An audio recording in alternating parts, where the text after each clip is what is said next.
Pride and Prejudice by Jane Austen. Recording by Elizabeth Klett. Chapter 21.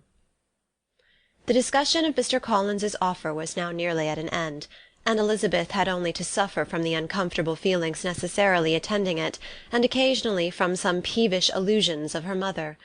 As for the gentleman himself, his feelings were chiefly expressed, not by embarrassment or dejection, or by trying to avoid her, but by stiffness of manner and resentful silence. He scarcely ever spoke to her, and the assiduous attentions which he had been so sensible of himself were transferred for the rest of the day to Miss Lucas, whose civility in listening to him was a seasonable relief to them all, and especially to her friend. The morrow produced no abatement of Mrs. Bennet's ill-humour or ill-health. Mr. Collins was also in the same state of angry pride. Elizabeth had hoped that his resentment might shorten his visit, but his plan did not appear in the least affected by it. He was always to have gone on Saturday, and to Saturday he meant to stay.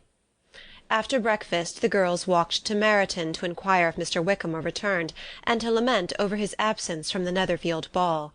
He joined them on their entering the town, and attended them to their aunt's, where his regret and vexation, and the concern of everybody, was well talked over. To Elizabeth, however, he voluntarily acknowledged that the necessity of his absence had been self-imposed.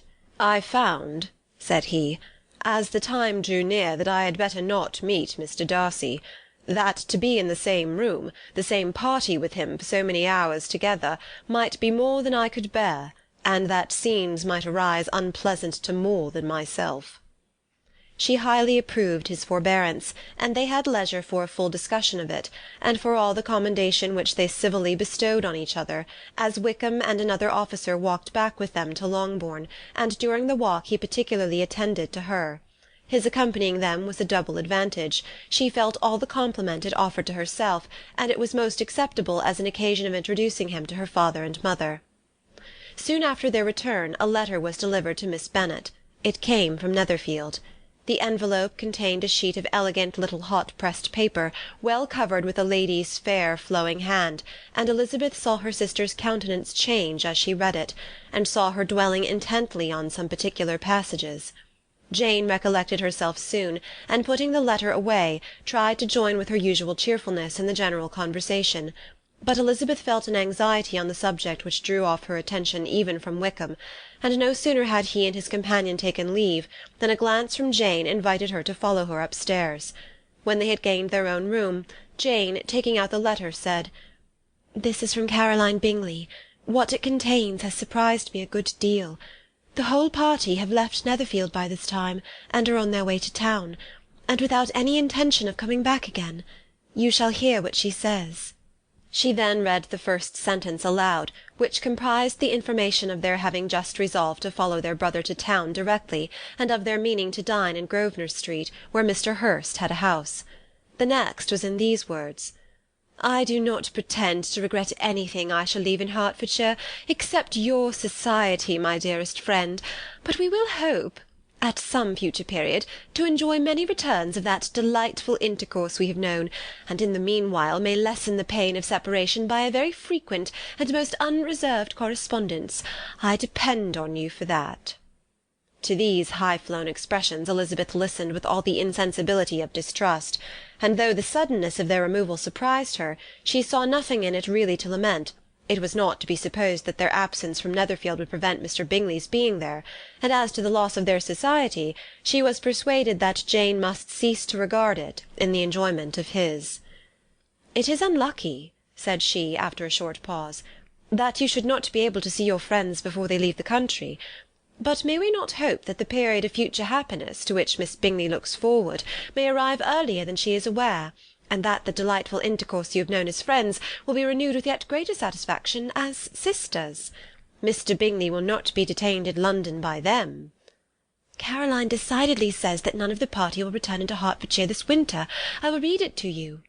When my brother left us yesterday, he imagined that the business which took him to London might be concluded in 3 or 4 days, but as we are certain it cannot be so, and at the same time convinced that when Charles gets to town he will be in no hurry to leave it again, we have determined on following him thither, that he may not be obliged to spend his vacant hours in a comfortless hotel. Many of my acquaintances are already there for the winter. I wish that I could hear that you, my dearest friend, had any intention of making one of the crowd, but of that I despair. I sincerely hope your Christmas in Hertfordshire may abound in the gaieties which that season generally brings, and that your beaux will be so numerous as to prevent your feeling the loss of the 3 whom we shall deprive you.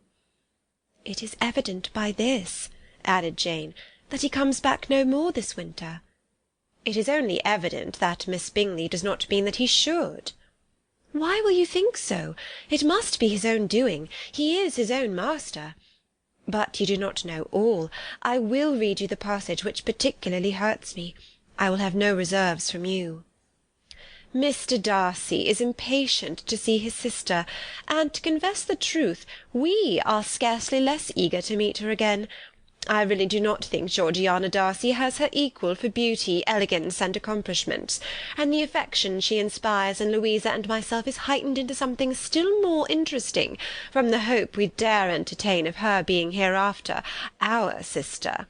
I do not know whether I ever before mentioned to you my feelings on this subject, but I will not leave the country without confiding them, and I trust you will not esteem them unreasonable. My brother admires her greatly already. He will have frequent opportunity now of seeing her on the most intimate footing. Her relations all wish the connection as much as his own, and a sister's partiality is not misleading me, I think, when I call Charles most capable of engaging any woman's heart. With all these circumstances to favour an attachment, and nothing to prevent it, am I wrong, my dearest Jane, in indulging the hope of an event which will secure the happiness of so many? What do you think of this sentence, my dear Lizzy? said Jane as she finished it. Is it not clear enough? Does it not expressly declare that Caroline neither expects nor wishes me to be her sister, that she is perfectly convinced of her brother's indifference, and that if she suspects the nature of my feelings for him, she means most kindly to put me on my guard? Can there be any other opinion on the subject? Yes, there can, for mine is totally different. Will you hear it? Most willingly. You shall have it in a few words. Miss Bingley sees that her brother is in love with you, and wants him to marry Miss Darcy. She follows him to town in hope of keeping him there, and tries to persuade you that he does not care about you. Jane shook her head. Indeed, Jane, you ought to believe me. No one who has ever seen you together can doubt his affection. Miss Bingley, I am sure, cannot. She is not such a simpleton. Could she have seen half as much love in Mr. Darcy for herself, she would have ordered her wedding clothes. But the case is this, we are not rich enough or grand enough for them, and she is the more anxious to get Miss Darcy for her brother, from the notion that when there has been one intermarriage, she may have less trouble in achieving a second, in which there is certainly some ingenuity, and I dare say it would succeed, if Miss de Bourgh were out of the way. But, my dearest Jane, you cannot seriously imagine that because Miss Bingley tells you her brother greatly admires Miss Darcy, he is in the smallest degree less sensible of your merit than when he took leave of you on Tuesday, or that it will be in her power to persuade him that, instead of being in love with you, he is very much in love with a friend. If we thought alike of Miss Bingley, replied Jane, your representation of all this might make me quite easy, but I know the foundation is unjust. Caroline is incapable of wilfully deceiving any one, and all that I can hope in this case is that she is deceiving herself.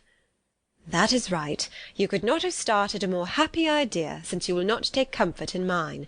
Believe her to be deceived by all means. You have now done your duty by her, and must fret no longer. But, my dear sister, can I be happy, even supposing the best, in accepting a man whose sisters and friends are all wishing him to marry elsewhere? You must decide for yourself, said Elizabeth, and if, upon mature deliberation, you find that the misery of disobliging his 2 sisters is more than equivalent to the happiness of being his wife, I advise you by all means to refuse him. How can you talk so? said Jane, faintly smiling. You must know that though I should be exceedingly grieved at their disapprobation, I could not hesitate. I did not think you would, and that being the case, I cannot consider your situation with much compassion. But if he returns no more this winter, my choice will never be required. 1,000 things may arise in 6 months." The idea of his returning no more Elizabeth treated with the utmost contempt. It appeared to her merely the suggestion of Caroline's interested wishes, and she could not for a moment suppose that those wishes, however openly or artfully spoken, could influence a young man so totally independent of every one. She represented to her sister as forcibly as possible what she felt on the subject, and had soon the pleasure of seeing its happy effect. Jane's temper was not desponding, and she was gradually led to hope, though the diffidence of affection sometimes overcame the hope, that Bingley would return to Netherfield and answer every wish of her heart. They agreed that Mrs. Bennet should only hear of the departure of the family, without being alarmed on the score of the gentleman's conduct, but even this partial communication gave her a great deal of concern, and she bewailed it as exceedingly unlucky that the ladies should happen to go away just as they were all getting so intimate together. After lamenting it, however, at some length, she had the consolation that Mr. Bingley would soon be down again, and soon dining at Longbourn, and the conclusion of all was the comfortable declaration that though he had been invited only to a family dinner, she would take care to have 2 full courses.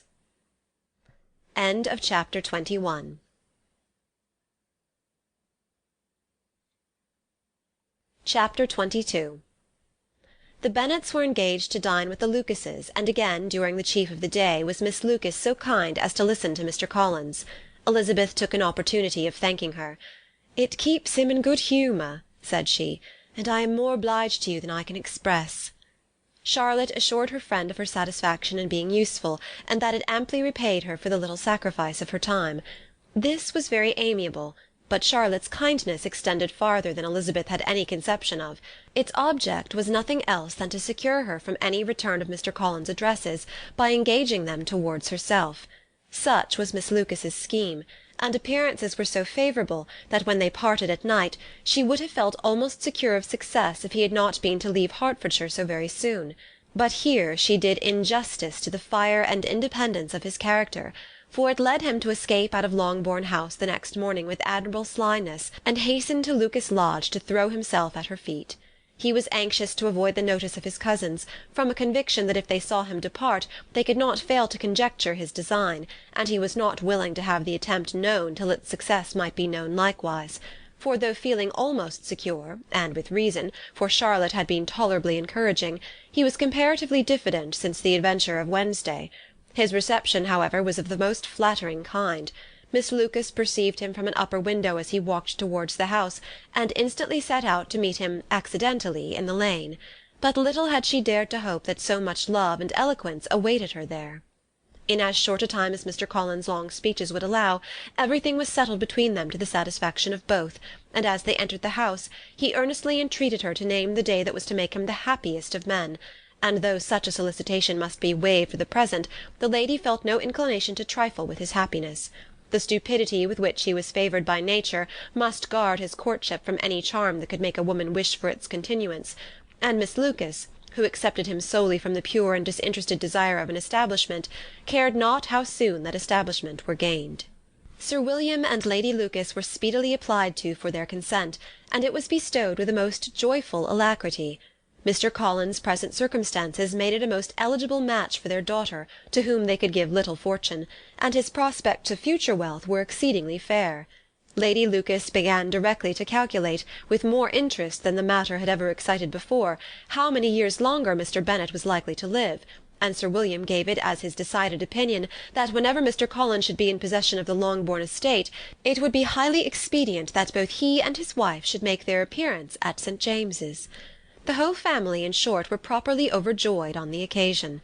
The younger girls formed hopes of "coming out" a year or two sooner than they might otherwise have done, and the boys were relieved from their apprehension of Charlotte's dying an old maid. Charlotte herself was tolerably composed. She had gained her point, and had time to consider of it. Her reflections were in general satisfactory. Mr. Collins, to be sure, was neither sensible nor agreeable. His society was irksome, and his attachment to her must be imaginary. But still he would be her husband. Without thinking highly either of men or matrimony, marriage had always been her object. It was the only provision for well-educated young women of small fortune, and, however uncertain of giving happiness, must be their pleasantest preservative from want. This preservative she had now obtained, and at the age of 27, without having ever been handsome, she felt all the good luck of it.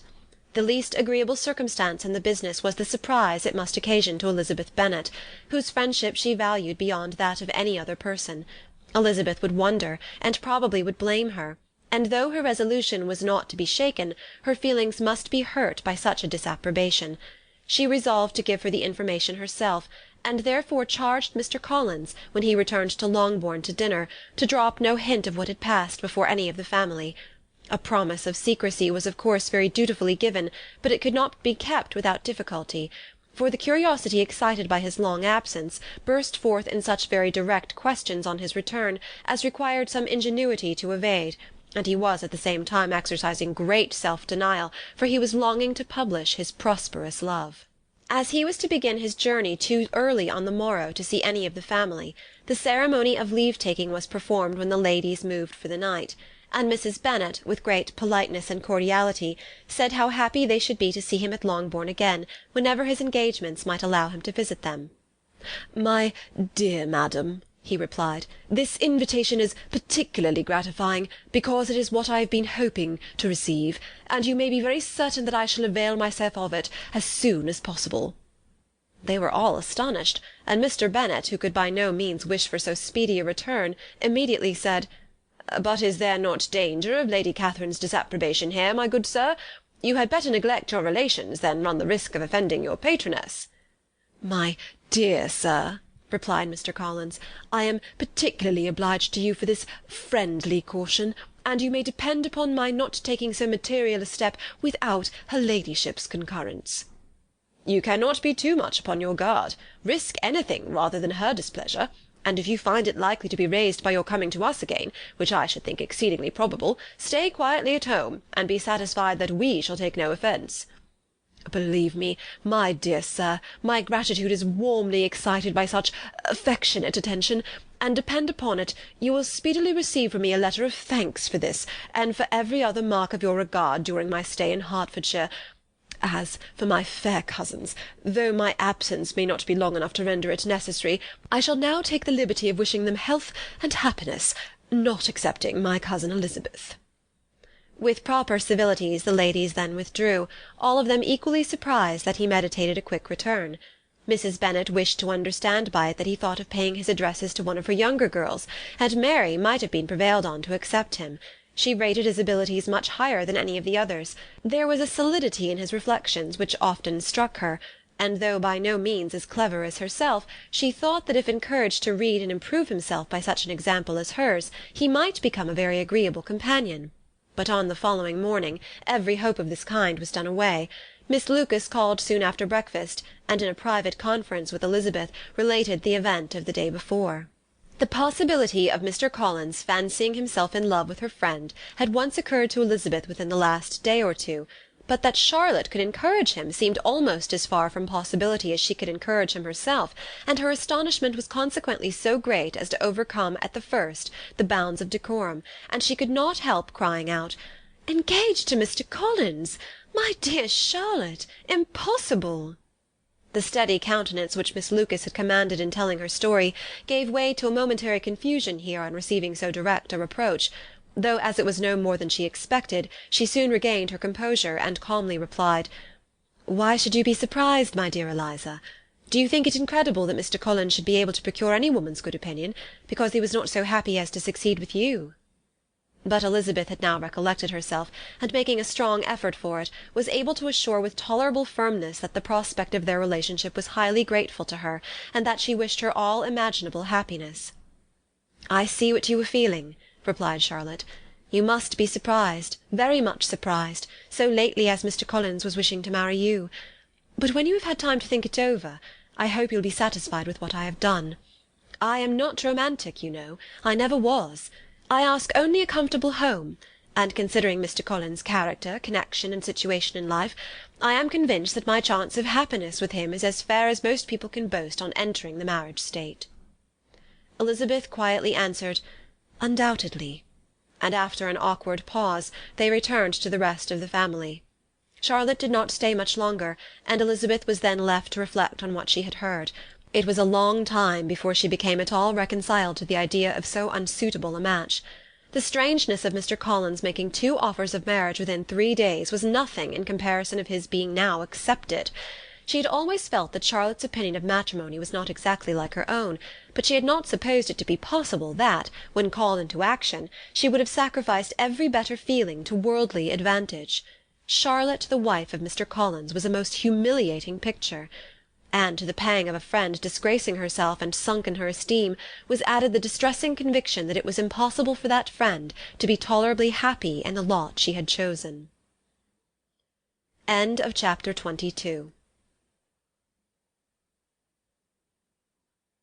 Chapter 23. Elizabeth was sitting with her mother and sisters, reflecting on what she had heard, and doubting whether she was authorized to mention it, when Sir William Lucas himself appeared, sent by his daughter, to announce her engagement to the family.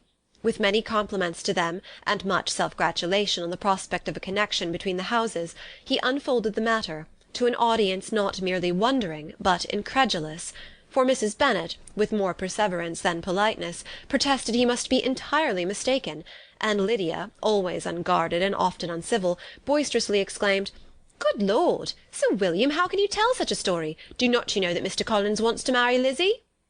Nothing less than the complaisance of a courtier could have borne without anger such treatment, but Sir William's good breeding carried him through it all, and though he begged leave to be positive as to the truth of his information, he listened to all their impertinence with the most forbearing courtesy.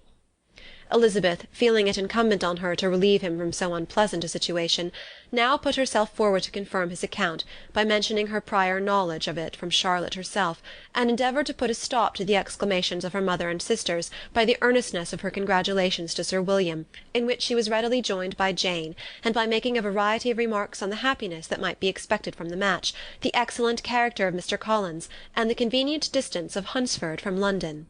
Mrs. Bennet was in fact too much overpowered to say a great deal while Sir William remained, but no sooner had he left them than her feelings found a rapid vent.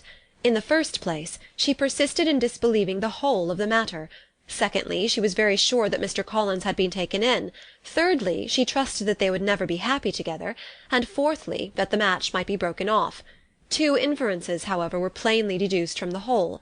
One, that Elizabeth was the real cause of the mischief, and the other that she herself had been barbarously misused by them all, and on these 2 points she principally dwelt during the rest of the day. Nothing could console and nothing could appease her, nor did that day wear out her resentment. A week elapsed before she could see Elizabeth without scolding her, a month passed away before she could speak to Sir William or Lady Lucas without being rude, and many months were gone before she could at all forgive their daughter. Mr. Bennet's emotions were much more tranquil on the occasion, and such as he did experience he pronounced to be of a most agreeable sort, for it gratified him, he said, to discover that Charlotte Lucas, whom he had been used to think tolerably sensible, was as foolish as his wife, and more foolish than his daughter. Jane confessed herself a little surprised at the match, but she said less of her astonishment than of her earnest desire for their happiness, nor could Elizabeth persuade her to consider it as improbable. Kitty and Lydia were far from envying Miss Lucas, for Mr. Collins was only a clergyman, and it affected them in no other way than as a piece of news to spread at Meryton. Lady Lucas could not be insensible of triumph on being able to retort on Mrs. Bennet the comfort of having a daughter well married, and she called at Longbourn rather oftener than usual to say how happy she was, though Mrs. Bennet's sour looks and ill-natured remarks might have been enough to drive happiness away. Between Elizabeth and Charlotte there was restraint which kept them mutually silent on the subject, and Elizabeth felt persuaded that no real confidence could ever subsist between them again. Her disappointment in Charlotte made her turn with fonder regard to her sister, of whose rectitude and delicacy she was sure her opinion could never be shaken, and for whose happiness she grew daily more anxious, as Bingley had now been gone a week, and nothing more was heard of his return. Jane had sent Caroline an early answer to her letter, and was counting the days till she might reasonably hope to hear again. The promised letter of thanks from Mr. Collins arrived on Tuesday, addressed to their father, and written with all the solemnity of gratitude which a 12-months' abode in the family might have prompted. After discharging his conscience on that head, he proceeded to inform them, with many rapturous expressions, of his happiness in having obtained the affection of their amiable neighbour, Miss Lucas, and then explained that it was merely with the view of enjoying her society that he had been so ready to close with their kind wish of seeing him again at Longbourn, whither he hoped to be able to return on Monday fortnight, For Lady Catherine, he added, so heartily approved his marriage, that she wished it to take place as soon as possible, which he trusted would be an unanswerable argument with his amiable Charlotte to name an early day for making him the happiest of men. Mr. Collins's return into Hertfordshire was no longer a matter of pleasure to Mrs. Bennet. On the contrary, she was as much disposed to complain of it as her husband. It was very strange that he should come to Longbourn instead of to Lucas Lodge. It was also very inconvenient, and exceedingly troublesome. She hated having visitors in the house while her health was so indifferent, and lovers were of all people the most disagreeable. Such were the gentle murmurs of Mrs. Bennet, and they gave way only to the greater distress of Mr. Bingley's continued absence. Neither Jane nor Elizabeth were comfortable on this subject. Day after day passed away without bringing any other tidings of him than the report which shortly prevailed in Meryton of his coming no more to Netherfield the whole winter, a report which highly incensed Mrs. Bennet, and which she never failed to contradict as a most scandalous falsehood. Even Elizabeth began to fear, not that Bingley was indifferent, but that his sisters would be successful in keeping him away. Unwilling as she was to admit an idea so destructive of Jane's happiness, and so dishonourable to the stability of her lover, she could not prevent its frequently occurring.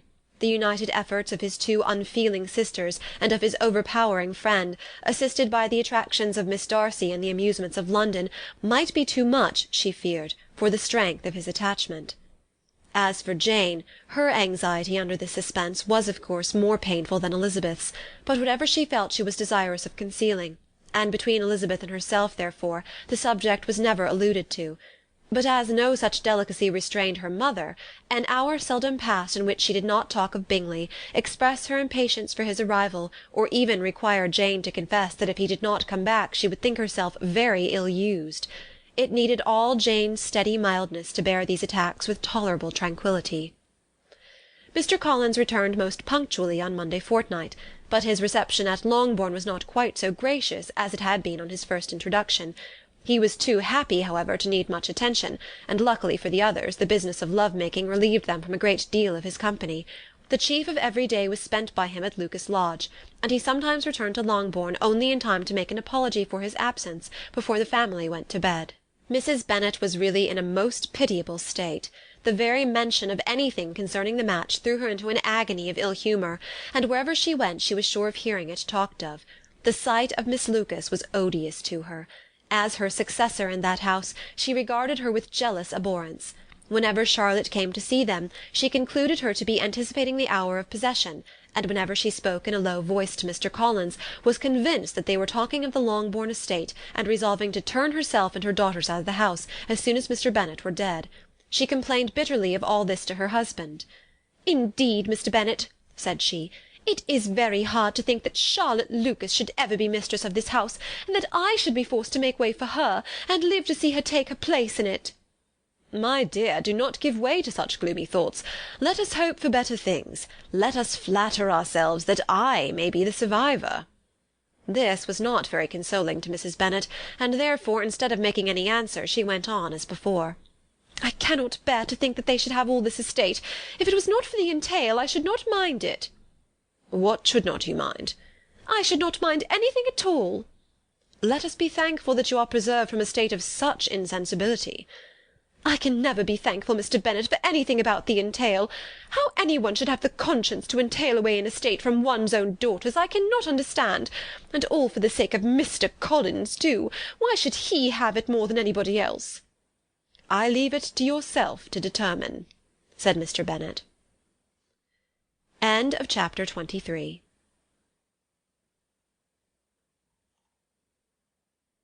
Chapter 24. Miss Bingley's letter arrived, and put an end to doubt.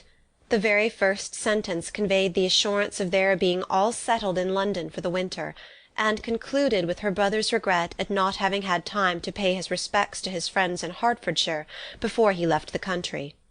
Hope was over, entirely over, and when Jane could attend to the rest of the letter, she found little, except the professed affection of the writer, that could give her any comfort.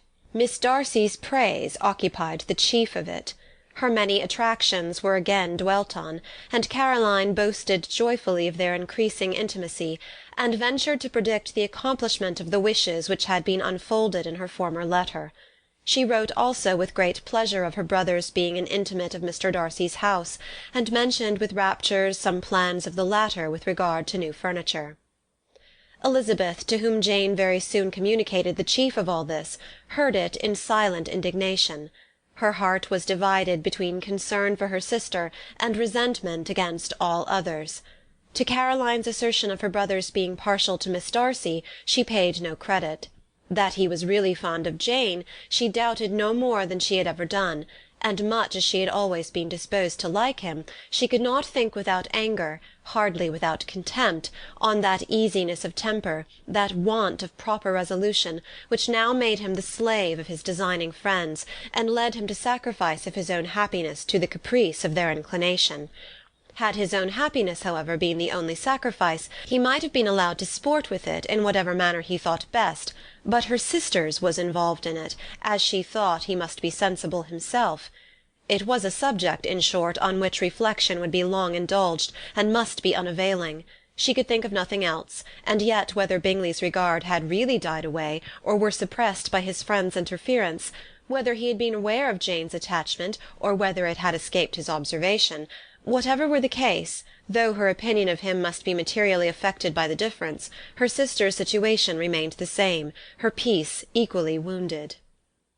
A day or two passed before Jane had courage to speak of her feelings to Elizabeth, but at last, on Mrs. Bennet's leaving them together, after a longer irritation than usual about Netherfield and its master, she could not help saying, "Oh, that my dear mother had more command over herself!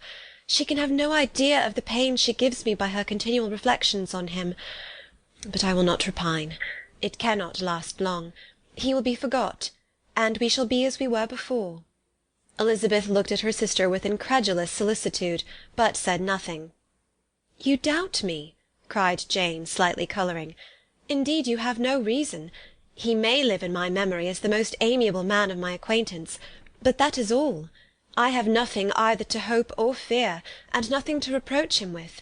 Thank God, I have not that pain. A little time, therefore, I shall certainly try to get the better." With a stronger voice she soon added, "I have this comfort immediately, that it has not been more than an error of fancy on my side, and that it has done no harm to any one but myself." "My dear Jane," exclaimed Elizabeth, "you are too good. Your sweetness and disinterestedness are really angelic. I do not know what to say to you. I feel as if I had never done you justice, or loved you as you deserve." Miss Bennet eagerly disclaimed all extraordinary merit, and threw back the praise on her sister's warm affection. "Nay," said Elizabeth, "this is not fair. You wish to think all the world respectable, and are hurt if I speak ill of anybody. I only want to think you perfect, and you set yourself against it. Do not be afraid of my running into any excess, of my encroaching on your privilege of universal goodwill. You need not. There are few people whom I really love, and still fewer of whom I think well. The more I see of the world, the more am I dissatisfied with it, and every day confirms my belief of the inconsistency of all human characters, and of the little dependence that can be placed on the appearance of merit or sense. I have met with 2 instances lately. One I will not mention, the other is Charlotte's marriage. It is unaccountable. In every view it is unaccountable." "My dear Lizzy, do not give way to such feelings as these. They will ruin your happiness. You do not make allowance enough for difference of situation and temper. Consider Mr. Collins's respectability, and Charlotte's steady, prudent character. Remember that she is one of a large family, that, as to fortune, it is a most eligible match, and be ready to believe, for everybody's sake, that she may feel something like regard and esteem for our cousin." "To oblige you, I would try to believe almost anything, but no one else could be benefited by such a belief as this. For were I persuaded that Charlotte had any real regard for him, I should only think worse of her understanding than I now do of her heart. My dear Jane, Mr. Collins is a conceited, pompous, narrow-minded, silly man. You know he is, as well as I do. And you must feel, as well as I do, that the woman who married him cannot have a proper way of thinking. You shall not defend her, though it is Charlotte Lucas. You shall not, for the sake of one individual, change the meaning of principle and integrity, nor endeavour to persuade yourself or me that selfishness is prudence, and insensibility of danger security for happiness." "I must think your language too strong in speaking of both," replied Jane, "and I hope you will be convinced of it by seeing them happy together. But enough of this. You alluded to something else. You mentioned 2 instances. I cannot misunderstand you, but I entreat you, dear Lizzy, not to pain me by thinking that person to blame, and saying your opinion of him is sunk. We must not be so ready to fancy ourselves intentionally injured. We must not expect a lively young man to be always so guarded and circumspect. It is very often nothing but our own vanity that deceives us. Women fancy admiration means more than it does." "And men take care that they should." "If it is designedly done, they cannot be justified, but I have no idea of there being so much design in the world as some persons imagine." "I am far from attributing any part of Mr. Bingley's conduct to design," said Elizabeth, "but without scheming to do wrong, or to make others unhappy, there may be error, and there may be misery.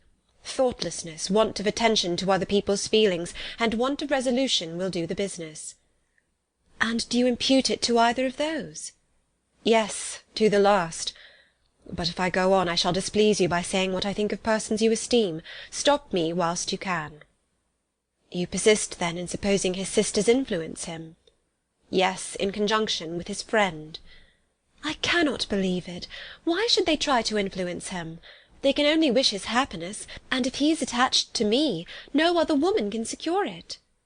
"Your first position is false. They may wish many things besides his happiness. They may wish his increase of wealth and consequence. They may wish him to marry a girl who has all the importance of money, great connections, and pride." "Beyond a doubt they do wish him to choose Miss Darcy," replied Jane, "but this may be from better feelings than you are supposing. They have known her much longer than they have known me. No wonder if they love her better. But whatever may be their own wishes, it is very unlikely that they should have opposed their brothers. What sister would think herself at liberty to do it, unless there was something very objectionable? If they believed him attached to me, they would not try to part us. If he were so, they could not succeed. By supposing such an affection, you make everybody acting unnaturally and wrong, and me most unhappy. Do not distress me by the idea. I am not ashamed of having been mistaken, or at least it is light, it is nothing in comparison of what I should feel in thinking ill of him or his sisters. Let me take it in the best light, in the light in which it may be understood." Elizabeth could not oppose such a wish, and from this time Mr. Bingley's name was scarcely ever mentioned between them. Mrs. Bennet still continued to wonder and repine at his returning no more, and though a day seldom passed in which Elizabeth did not account for it clearly, there was little chance of her ever considering it with less perplexity. Her daughter endeavoured to convince her of what she did not believe herself, that his attentions to Jane had been merely the effect of a common and transient liking, which ceased when he saw her no more. But though the probability of the statement was admitted at the time, she had the same story to repeat every day. Mrs. Bennet's best comfort was that Mr. Bingley must be down again in the summer. Mr. Bennet treated the matter differently. "So, Lizzy," said he one day, "your sister is crossed in love, I find. I congratulate her. Next to being married, a girl likes to be crossed in love a little now and then. It is something to think of, and it gives her a sort of distinction among her companions. When is your turn to come? You will hardly bear to be long outdone by Jane. Now is your time. Here are officers enough in Meryton to disappoint all the young ladies in the country. Let Wickham be your man. He is a pleasant fellow, and would jilt you creditably." "Thank you, sir, but a less agreeable man would satisfy me. We must not all expect Jane's good fortune." "True," said Mr. Bennet, "but it is a comfort to think that whatever of that kind may befall you, you have an affectionate mother who will make the most of it." Mr. Wickham's society was of material service in dispelling the gloom which the late perverse occurrences had thrown on many of the Longbourn family. They saw him often, and to his other recommendations was now added that of general unreserve. The whole of what Elizabeth had already heard, his claims on Mr. Darcy, and all that he had suffered from him, was now openly acknowledged and publicly canvassed, and everybody was pleased to know how much they had always disliked Mr. Darcy before they had known anything of the matter. Miss Bennet was the only creature who could suppose there might be any extenuating circumstances in the case, unknown to the society of Hertfordshire. Her mild and steady candour always pleaded for allowances, and urged the possibility of mistakes, but by everybody else Mr. Darcy was condemned as the worst of men. Chapter 24.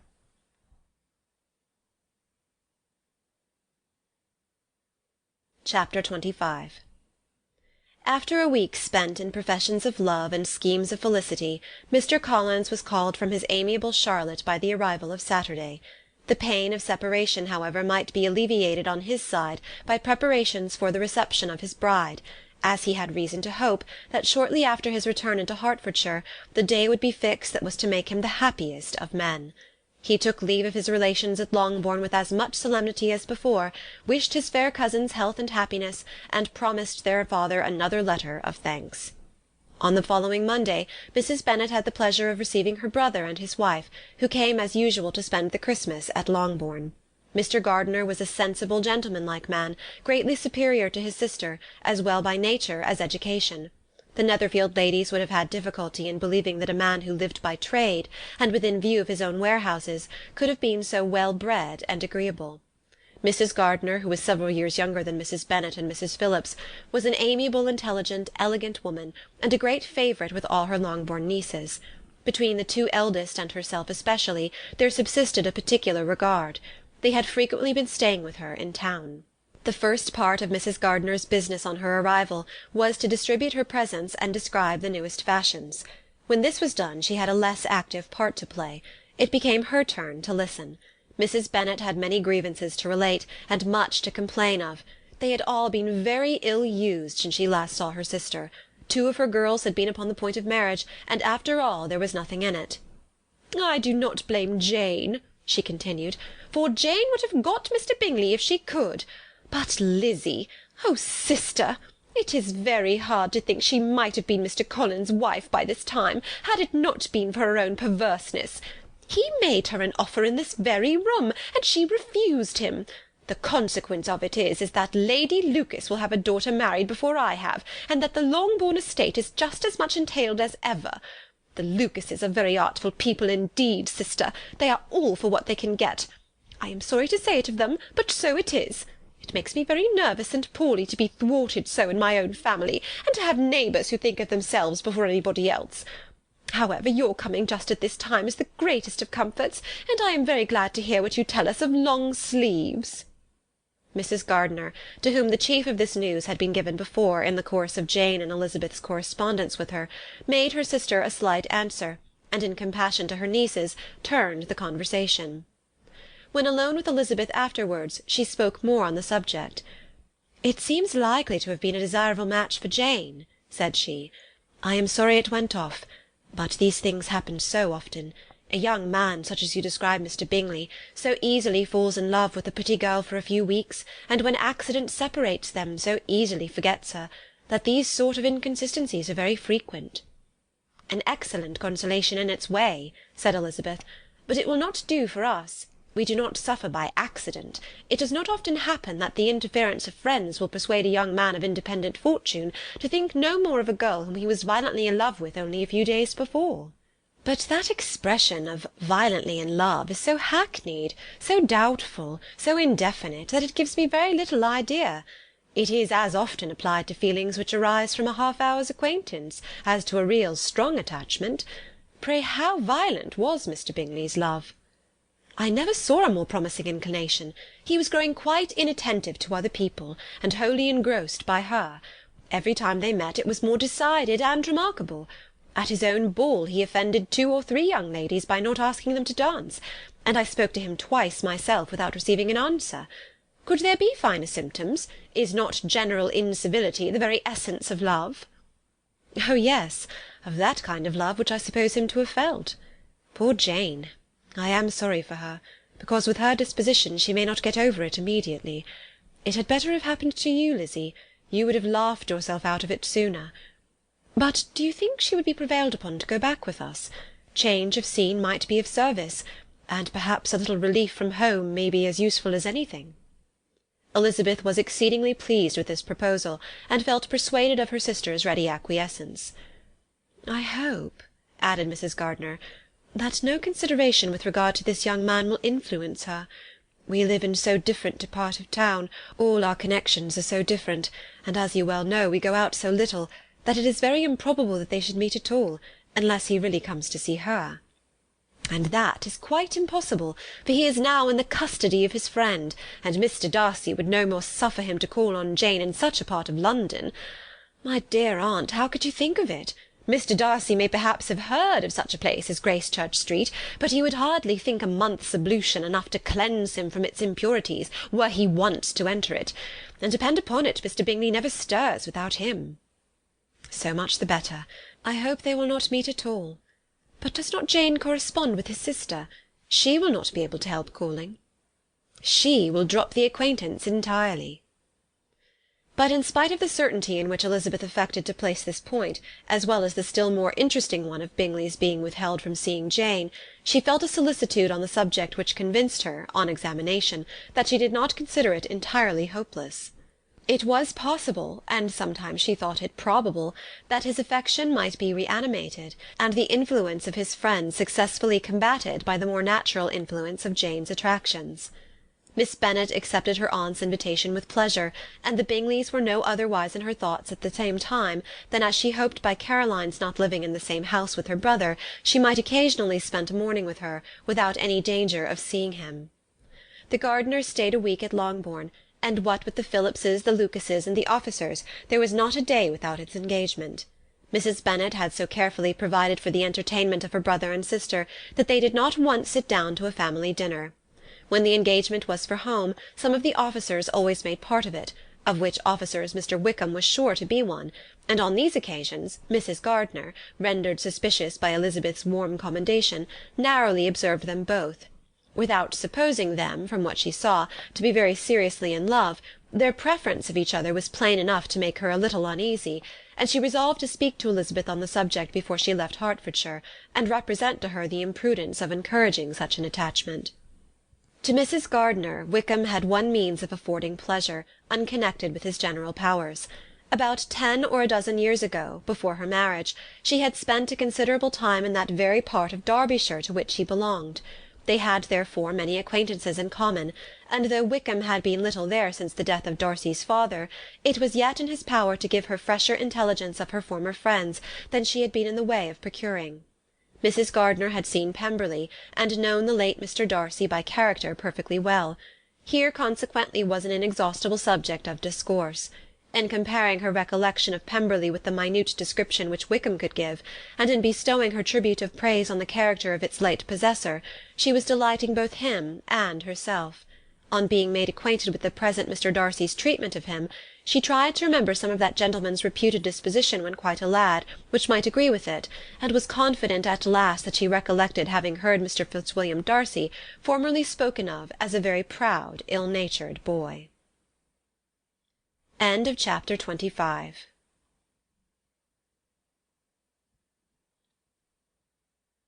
Chapter 26. Mrs. Gardiner's caution to Elizabeth was punctually and kindly given on the first favourable opportunity of speaking to her alone. After honestly telling her what she thought, she thus went on. "You are too sensible a girl, Lizzy, to fall in love merely because you are warned against it, and therefore I am not afraid of speaking openly. Seriously, I would have you be on your guard. Do not involve yourself, or endeavour to involve him, in an affection which the want of fortune would make so very imprudent. I have nothing to say against him. He is a most interesting young man, and if he had the fortune he ought to have, I should think you could not do better. But as it is, you must not let your fancy run away with you. You have sense, and we all expect you to use it. Your father would depend on your resolution and good conduct, I am sure. You must not disappoint your father." "My dear aunt, this is being serious indeed." "Yes, and I hope to engage you to be serious likewise." "Well, then, you need not be under any alarm. I will take care of myself, and of Mr. Wickham too. He shall not be in love with me, if I can prevent it." "Elizabeth, you are not serious now." "I beg your pardon, I will try again. At present I am not in love with Mr. Wickham. No, I certainly am not. But he is, beyond all comparison, the most agreeable man I ever saw. And if he becomes really attached to me, I believe it will be better that he should not. I see the imprudence of it. Oh, that abominable Mr. Darcy! My father's opinion of me does me the greatest honour, and I should be miserable to forfeit it. My father, however, is partial to Mr. Wickham. In short, my dear aunt, I should be very sorry to be the means of making any of you unhappy. But since we see every day that where there is affection young people are seldom withheld by immediate want of fortune from entering into engagements with each other, how can I promise to be wiser than so many of my fellow creatures if I am tempted, or how am I even to know that it would be wisdom to resist? All that I can promise you, therefore, is not to be in a hurry. I will not be in a hurry to believe myself his first object. When I am in company with him, I will not be wishing. In short, I will do my best. Perhaps it will be as well if you discourage his coming here so very often. At least you should not remind your mother of inviting him. As I did the other day, said Elizabeth with a conscious smile. Very true, it will be wise in me to refrain from that. But do not imagine that he is always here so often. It is on your account that he has been so frequently invited this week. You know my mother's ideas as to the necessity of constant company for her friends. But really, and upon my honour, I will try to do what I think to be the wisest. And now I hope you are satisfied. Her aunt assured her that she was, and Elizabeth having thanked her for the kindness of her hints, they parted, a wonderful instance of advice being given on such a point, without being resented. Mr. Collins returned into Hertfordshire soon after it had been quitted by the Gardiners and Jane, but as he took up his abode with the Lucases, his arrival was no great inconvenience to Mrs. Bennet. His marriage was now fast approaching, and she was at length so far resigned as to think it inevitable, and even repeatedly to say, in an ill-natured tone, that she wished they might be happy. Thursday was to be the wedding day, and on Wednesday Miss Lucas paid her farewell visit, and when she rose to take leave, Elizabeth, ashamed of her mother's ungracious and reluctant good wishes, sincerely affected herself, accompanied her out of the room. As they went downstairs together, Charlotte said, "I shall depend on hearing from you very often, Eliza." "That you certainly shall." "And I have another favour to ask you. Will you come and see me?" "We shall often meet, I hope, in Hertfordshire." "I am not likely to leave Kent for some time. Promise me, therefore, to come to Hunsford." Elizabeth could not refuse, though she foresaw little pleasure in the visit. "My father and Maria are coming to me in March," added Charlotte, "and I hope you will consent to be of the party. Indeed, Eliza, you will be as welcome as either of them." The wedding took place. The bride and bridegroom set off for Kent from the church door, and everybody had as much to say or to hear on the subject as usual. Elizabeth soon heard from her friend, and their correspondence was as regular and frequent as it had ever been. That it should be equally unreserved was impossible. Elizabeth could never address her without feeling that all the comfort of intimacy was over, and though determined not to slacken as a correspondent, it was for the sake of what had been rather than what was. Charlotte's first letters were received with a good deal of eagerness. There could not but be curiosity to know how she would speak of her new home, how she would like Lady Catherine, and how happy she would dare pronounce herself to be, though, when the letters were read, Elizabeth felt that Charlotte expressed herself on every point exactly as she might have foreseen. She wrote cheerfully, seemed surrounded with comforts, and mentioned nothing which she could not praise. The house, furniture, and neighbourhood, and roads were all to her taste, and Lady Catherine's behaviour was most friendly and obliging. It was Mr. Collins's picture of Hunsford and Rosings rationally softened, and Elizabeth perceived that she must wait for her own visit there to know the rest. Jane had already written a few lines to her sister to announce their safe arrival in London, and when she wrote again, Elizabeth hoped it would be in her power to say something of the Bingleys. Her impatience for this second letter was as well rewarded as impatience generally is. Jane had been a week in town without either seeing or hearing from Caroline. She accounted for it, however, by supposing that her last letter to her friend from Longbourn had by some accident been lost. "My aunt," she continued, "is going to-morrow into that part of the town, and I shall take the opportunity of calling in Grosvenor Street." She wrote again when the visit was paid, and she had seen Miss Bingley. "I did not think Caroline in spirits," were her words, "but she was very glad to see me, and reproached me for giving her no notice of my coming to London. I was right, therefore, my last letter had never reached her. I inquired after their brother, of course. He was well, but so much engaged with Mr. Darcy that they scarcely ever saw him. I found that Miss Darcy was expected to dinner. I wish I could see her. My visit was not long, as Caroline and Mrs. Hurst were going out. I dare say I shall see them soon here." Elizabeth shook her head over this letter. It convinced her that accident only could discover to Mr. Bingley her sister's being in town. 4 weeks passed away, and Jane saw nothing of him. She endeavoured to persuade herself that she did not regret it, but she could no longer be blind to Miss Bingley's inattention.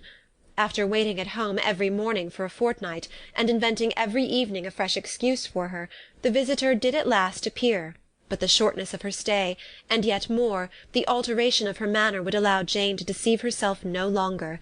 The letter which she wrote on this occasion to her sister will prove what she felt. My dearest Lizzy will, I am sure, be incapable of triumphing in her better judgment at my expense, when I confess myself to have been entirely deceived in Miss Bingley's regard for me. But, my dear sister, though the event has proved you right, do not think me obstinate if I still assert that, considering what her behaviour was, my confidence was as natural as your suspicion.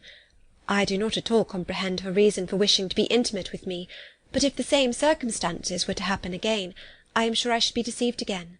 Caroline did not return my visit till yesterday, and not a note, not a line, did I receive in the meantime. When she did come, it was very evident that she had no pleasure in it. She made a slight, formal apology for not calling before, said not a word of wishing to see me again, and was in every respect so altered a creature, that when she went away I was perfectly resolved to continue the acquaintance no longer. I pity, though I cannot help blaming her. She was very wrong in singling me out as she did. I can safely say that every advance to intimacy began on her side. But I pity her, because she must feel that she has been acting wrong, and because I am very sure that anxiety for her brother is the cause of it. I need not explain myself further, and though we know this anxiety to be quite needless, yet if she feels it, it will easily account for her behaviour to me, and so deservedly dear as he is to his sister, whatever anxiety she must feel in his behalf is natural and amiable. I cannot but wonder, however, at her having any such fears now, because if he had at all cared about me, we must have met long ago. He knows of my being in town, I am certain, from something she said herself, and yet it would seem, by her manner of talking, as if she wanted to persuade herself that he is really partial to Miss Darcy. I cannot understand it. If I were not afraid of judging harshly, I should be almost tempted to say that there is a strong appearance of duplicity in all this. But I will endeavour to banish every painful thought, and think only of what will make me happy, your affection, and the invariable kindness of my dear aunt and uncle. Let me hear from you very soon. Miss Bingley said something of his never returning to Netherfield again, of giving up the house, but not with any certainty. We had better not mention it. I am extremely glad that you have such pleasant accounts from our friends at Hunsford. Pray go to see them with Sir William and Maria. I am sure you'll be very comfortable there. Yours, etc. This letter gave Elizabeth some pain, but her spirits returned as she considered that Jane would be no longer duped by the sister at least. All expectation from the brother was now absolutely over. She would not even wish for a renewal of his attentions. His character sunk on every review of it, and as a punishment for him, as well as a possible advantage to Jane, she seriously hoped that he might really soon marry Mr. Darcy's sister, as, by Wickham's account, she would make him abundantly regret what he had thrown away. Mrs. Gardiner about this time reminded Elizabeth of her promise concerning that gentleman, and required information, and Elizabeth had such to send as might rather give contentment to her aunt than to herself. His apparent partiality had subsided, his attentions were over, he was the admirer of some one else. Elizabeth was watchful enough to see it all, but she could see it and write of it without material pain. Her heart had been but slightly touched, and her vanity was satisfied with believing that she would have been his only choice, had fortune permitted it. The sudden acquisition of £10,000 was the most remarkable charm of the young lady to whom he was now rendering himself agreeable, but Elizabeth, less clear-sighted perhaps in this case than in Charlotte's, did not quarrel with him for his wish of independence. Nothing, on the contrary, could be more natural, and while able to suppose that it cost him a few struggles to relinquish her, she was ready to allow it a wise and desirable measure for both, and could very sincerely wish him happy. All this was acknowledged to Mrs. Gardiner, and after relating the circumstances, she thus went on. I am now convinced, my dear aunt, that I have never been much in love, for had I really experienced that pure and elevating passion, I should at present detest his very name, and wish him all manner of evil. But my feelings are not only cordial towards him, they are even impartial towards Miss King. I cannot find out that I hate her at all, or that I am in the least unwilling to think her a very good sort of girl. There can be no love in all this. My watchfulness has been effectual, and though I certainly should be a more interesting object to all my acquaintances were I distractedly in love with him, I cannot say that I regret my comparative insignificance. Importance may sometimes be purchased too dearly. Kitty and Lydia take his defection much more to heart than I do. They are young in the ways of the world, and not yet open to the mortifying conviction that handsome young men must have something to live on as well as the plain.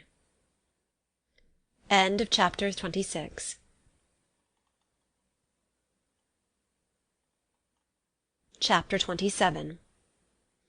With no greater events than these in the Longbourn family, and otherwise diversified by little beyond the walks to Meryton, sometimes dirty and sometimes cold, did January and February pass away. March was to take Elizabeth to Hunsford. She had not at first thought very seriously of going thither, but Charlotte, she soon found, was depending on the plan, and she gradually learned to consider it herself with greater pleasure as well as greater certainty.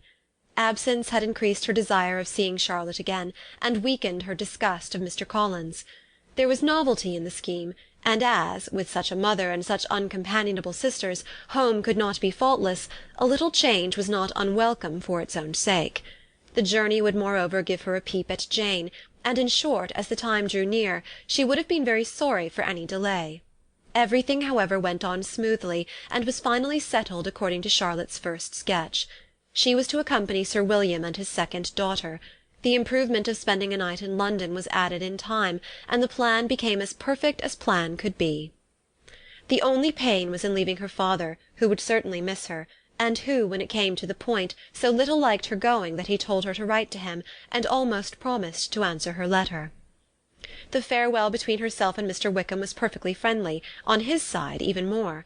His present pursuit could not make him forget that Elizabeth had been the first to excite and to deserve his attention, the first to listen and to pity, the first to be admired, and in his manner of bidding her adieu, wishing her every enjoyment, reminding her of what she was to expect in Lady Catherine de Bourgh, and trusting their opinion of her, their opinion of everybody, would always coincide, there was a solicitude, an interest, which she felt must ever attach her to him with a most sincere regard, and she parted from him convinced that, whether married or single, he must always be her model of the amiable and pleasing.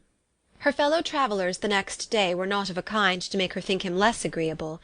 Sir William Lucas and his daughter Maria, a good-humoured girl but as empty-headed as himself, had nothing to say that could be worth hearing, and were listened to with about as much delight as the rattle of the chaise. Elizabeth loved absurdities, but she had known Sir William's too long. He could tell her nothing new of the wonders of his presentation and knighthood, and his civilities were worn out, like his information.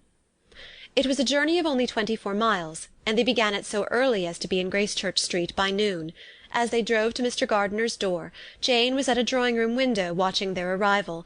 When they entered the passage she was there to welcome them, and Elizabeth, looking earnestly in her face, was pleased to see it healthful and lovely as ever.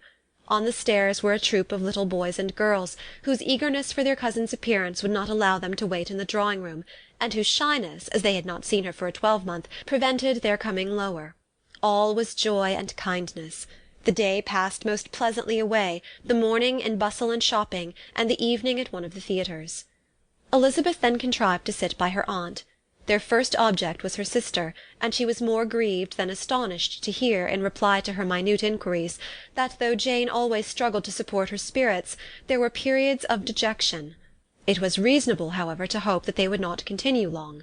Mrs. Gardiner gave her the particulars also of Miss Bingley's visit in Gracechurch Street, and repeated conversations occurring at different times between Jane and herself, which proved that the former had, from her heart, given up the acquaintance.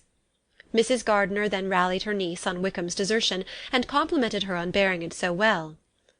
"But, my dear Elizabeth," she added, "what sort of a girl is Miss King? I should be sorry to think our friend mercenary." "Pray, my dear aunt, what is the difference in matrimonial affairs between the mercenary and the prudent motive? Where does discretion end and avarice begin? Last Christmas you were afraid of his marrying me because it would be imprudent, and now, because he is trying to get a girl with only £10,000, you want to find out that he is mercenary. If you will only tell me what sort of girl Miss King is, I shall know what to think. She is a very good sort of girl, I believe. I know no harm of her. But he paid her not the smallest attention till her grandfather's death made her mistress of this fortune. No, what should he? If it were not allowable for him to gain my affections because I had no money, what occasion should there be for him making love to a girl whom he did not care about, and who was equally poor? but there seems an indelicacy in directing his attentions towards her so soon after this event. A man in distressed circumstances has not time for all those elegant decorums which other people may observe. If she does not object to it, why should we? Her not objecting does not justify him. It only shows her being deficient in something herself, sense or feeling. Well, cried Elizabeth, have it as you choose. He shall be mercenary, and she shall be foolish. No, Lizzy, that is what I do not choose. I should be sorry, you know, to think ill of a young man who has lived so long in Derbyshire.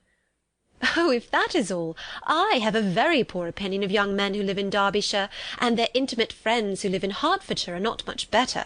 I am sick of them all. Thank heaven I am going to-morrow, where I shall find a man who has not one agreeable quality, who has neither manner nor sense to recommend him. Stupid men are the only ones worth knowing, after all. Take care, Lizzy, that speech savours strongly of disappointment. Before they were separated by the conclusion of the play, she had the unexpected happiness of an invitation to accompany her uncle and aunt in a tour of pleasure which they proposed taking in the summer. "We have not determined how far it shall carry us," said Mrs. Gardiner, "but perhaps to the Lakes." No scheme could have been more agreeable to Elizabeth, and her acceptance of the invitation was most ready and grateful. "Oh, my dear, dear aunt," she rapturously cried, "what delight! What felicity! You give me fresh life and vigour. Adieu to disappointment and spleen. What are young men to rocks and mountains? Oh, what hours of transport we shall spend! And when we do return, it shall not be like other travellers, without being able to give one accurate idea of anything. We will know where we have gone. We will recollect what we have seen. Lakes, mountains, and rivers shall not be jumbled together in our imaginations, nor, when we attempt to describe any particular scene, will we begin quarrelling about its relative situation. Let our first effusions be less insupportable than those of the generality of travellers." Chapter 27.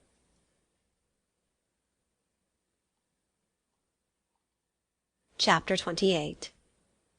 Every object in the next day's journey was new and interesting to Elizabeth, and her spirits were in a state of enjoyment, for she had seen her sister looking so well as to banish all fear for her health, and the prospect of her northern tour was a constant source of delight. When they left the high road for the lane to Hunsford, every eye was in search of the parsonage, and every turning expected to bring it in view. The palings of Rosings Park was their boundary on one side. Elizabeth smiled at the recollection of all that she had heard of its inhabitants.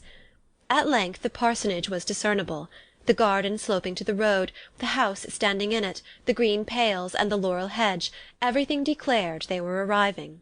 Mr. Collins and Charlotte appeared at the door, and the carriage stopped at the small gate which led by a short gravel walk to the house, amidst the nods and smiles of the whole party. In a moment they were all out of the chaise, rejoicing at the sight of each other. Mrs. Collins welcomed her friend with the liveliest pleasure, and Elizabeth was more and more satisfied with coming when she found herself so affectionately received. She saw instantly that her cousin's manners were not altered by his marriage. His formal civility was just what it had been, and he detained her some minutes at the gate to hear and satisfy his inquiries after all her family. They were then, with no other delay than his pointing out the neatness of the entrance, taken into the house, and as soon as they were in the parlour, he welcomed them a second time, with ostentatious formality, to his humble abode, and punctually repeated all his wife's offers of refreshment. Elizabeth was prepared to see him in his glory, and she could not help in fancying that in displaying the good proportion of the room, its aspect, and its furniture, he addressed himself particularly to her, as if wishing to make her feel what she had lost in refusing him. But, though everything seemed neat and comfortable, she was not able to gratify him by any sigh of repentance, and rather looked with wonder at her friend that she could have so cheerful an air with such a companion. When Mr. Collins said anything of which his wife might reasonably be ashamed, which certainly was not unseldom, she involuntarily turned her eye on Charlotte. Once or twice she could discern a faint blush, but in general Charlotte wisely did not hear. After sitting long enough to admire every article of furniture in the room, from the sideboard to the fender, to give an account of their journey and of all that had happened in London, Mr. Collins invited them to take a stroll in the garden, which was large and well laid out, and to the cultivation of which he attended himself. To work in this garden was one of his most respectable pleasures, and Elizabeth admired the command of countenance with which Charlotte talked of the healthfulness of the exercise, and owned she encouraged it as much as possible. Here, leading the way through every walk and cross-walk, and scarcely allowing them an interval to utter the praises he asked for, every view was pointed out with a minuteness which left beauty entirely behind. He could number the fields in every direction, and could tell how many trees there were in the most distant clump. But of all the views which his garden or which the country or kingdom could boast, none were to be compared with the prospect of Rosings, afforded by an opening in the trees that bordered the park nearly opposite the front of his house. It was a handsome modern building, well situated on rising ground. From his garden Mr. Collins would have led them round his 2 meadows, but the ladies, not having shoes to encounter the remains of a white frost, turned back, and while Sir William accompanied him, Charlotte took her sister and friend over the house, extremely well pleased probably to have the opportunity of showing it without her husband's help. It was rather small, but well built and convenient, and everything was fitted up and arranged with a neatness and consistency of which Elizabeth gave Charlotte all the credit. When Mr. Collins could be forgotten, there was really an air of great comfort throughout, and by Charlotte's evident enjoyment of it, Elizabeth supposed he must be often forgotten. She had already learnt that Lady Catherine was still in the country. It was spoken of again while they were at dinner, when Mr. Collins, joining in, observed, "Yes, Miss Elizabeth, you will have the honour of seeing Lady Catherine de Bourgh on the ensuing Sunday at church, and I need not say you will be delighted with her. She is all affability and condescension, and I doubt not but you will be honoured with some portion of her notice when service is over. I have scarcely any hesitation in saying that she will include you and my sister Maria in every invitation which she honours us during our stay here. Her behaviour to my dear Charlotte is charming. We dine at Rosings twice every week, and are never allowed to walk home. Her ladyship's carriage is regularly ordered for us. I should say one of her ladyship's carriages, for she has several." "Lady Catherine is a very respectable, sensible woman indeed," added Charlotte, "and a most attentive neighbour." "Very true, my dear, that is exactly what I would say. She is the sort of woman whom one cannot regard with too much deference." The evening was spent chiefly in talking over Hertfordshire news, and telling again what had already been written, and when it closed, Elizabeth, in the solitude of her chamber, had to meditate upon Charlotte's degree of contentment, to understand her address in guiding, and composure in bearing with, her husband, and to acknowledge that it was all done very well. She had also to anticipate how her visit would pass, the quiet tenor of their usual employments, the vexatious interruptions of Mr. Collins, and the gaieties of their intercourse with Rosings. A lively imagination soon settled it all. About the middle of the next day, as she was in her room getting ready for a walk, a sudden noise below seemed to speak the whole house in confusion, and after listening a moment she heard somebody running up the stairs in a violent hurry, and calling loudly after her. She opened the door and met Maria in the landing-place, who, breathless with agitation, cried out, "Oh, my dear Eliza, pray make haste and come into the dining-room, for there is such a sight to be seen. I will not tell you what it is. Make haste and come down this moment." Elizabeth asked questions in vain. Maria would tell her nothing more, and down they ran into the dining-room, which fronted the lane, in quest of this wonder. It was 2 ladies stopping in a low phaeton at the garden gate. "And is this all?" cried Elizabeth.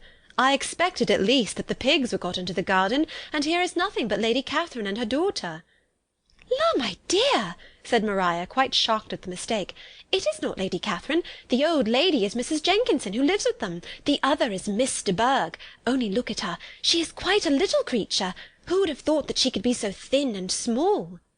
"She is abominably rude to keep Charlotte out of doors in all this wind. Why does not she come in?" "Oh, Charlotte says she hardly ever does. It is the greatest of favours when Miss de Bourgh comes in."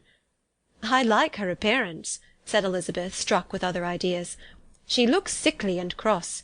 Yes, she will do for him very well. She will make him a very proper wife." Mr. Collins and Charlotte were both standing at the gate in conversation with the ladies, and Sir William, to Elizabeth's high diversion, was stationed in the doorway, in earnest contemplation of the greatness before him, and constantly bowing whenever Miss de Bourgh looked that way. At length there was nothing more to be said. The ladies drove on, and the others returned into the house. Mr. Collins no sooner saw the 2 girls than he began to congratulate them on their good fortune, which Charlotte explained by letting them know that the whole party was asked to dine at Rosings the next day. Chapter 28. Chapter 29 Mr. Collins's triumph, in consequence of this invitation, was complete. The power of displaying the grandeur of his patroness to his wondering visitors, and of letting them see her civility towards himself and his wife, was exactly what he had wished for, and that an opportunity of doing it should be given so soon was such an instance of Lady Catherine's condescension as he knew not how to admire enough. "I confess," said he, "that I should not have been at all surprised by her ladyship's asking us on Sunday to drink tea and spend the evening at Rosings. I rather expected, from my knowledge of her affability, that it would happen. But who could have foreseen such an attention as this? Who could have imagined that we should receive an invitation to dine there? An invitation, moreover, including the whole party, so immediately after your arrival." "I am the less surprised at what has happened," replied Sir William, "from that knowledge of what the manners of the great really are, which my situation in life has allowed me to acquire. About the court such instances of elegant breeding are not uncommon." Scarcely anything was talked of the whole day or next morning but their visit to Rosings.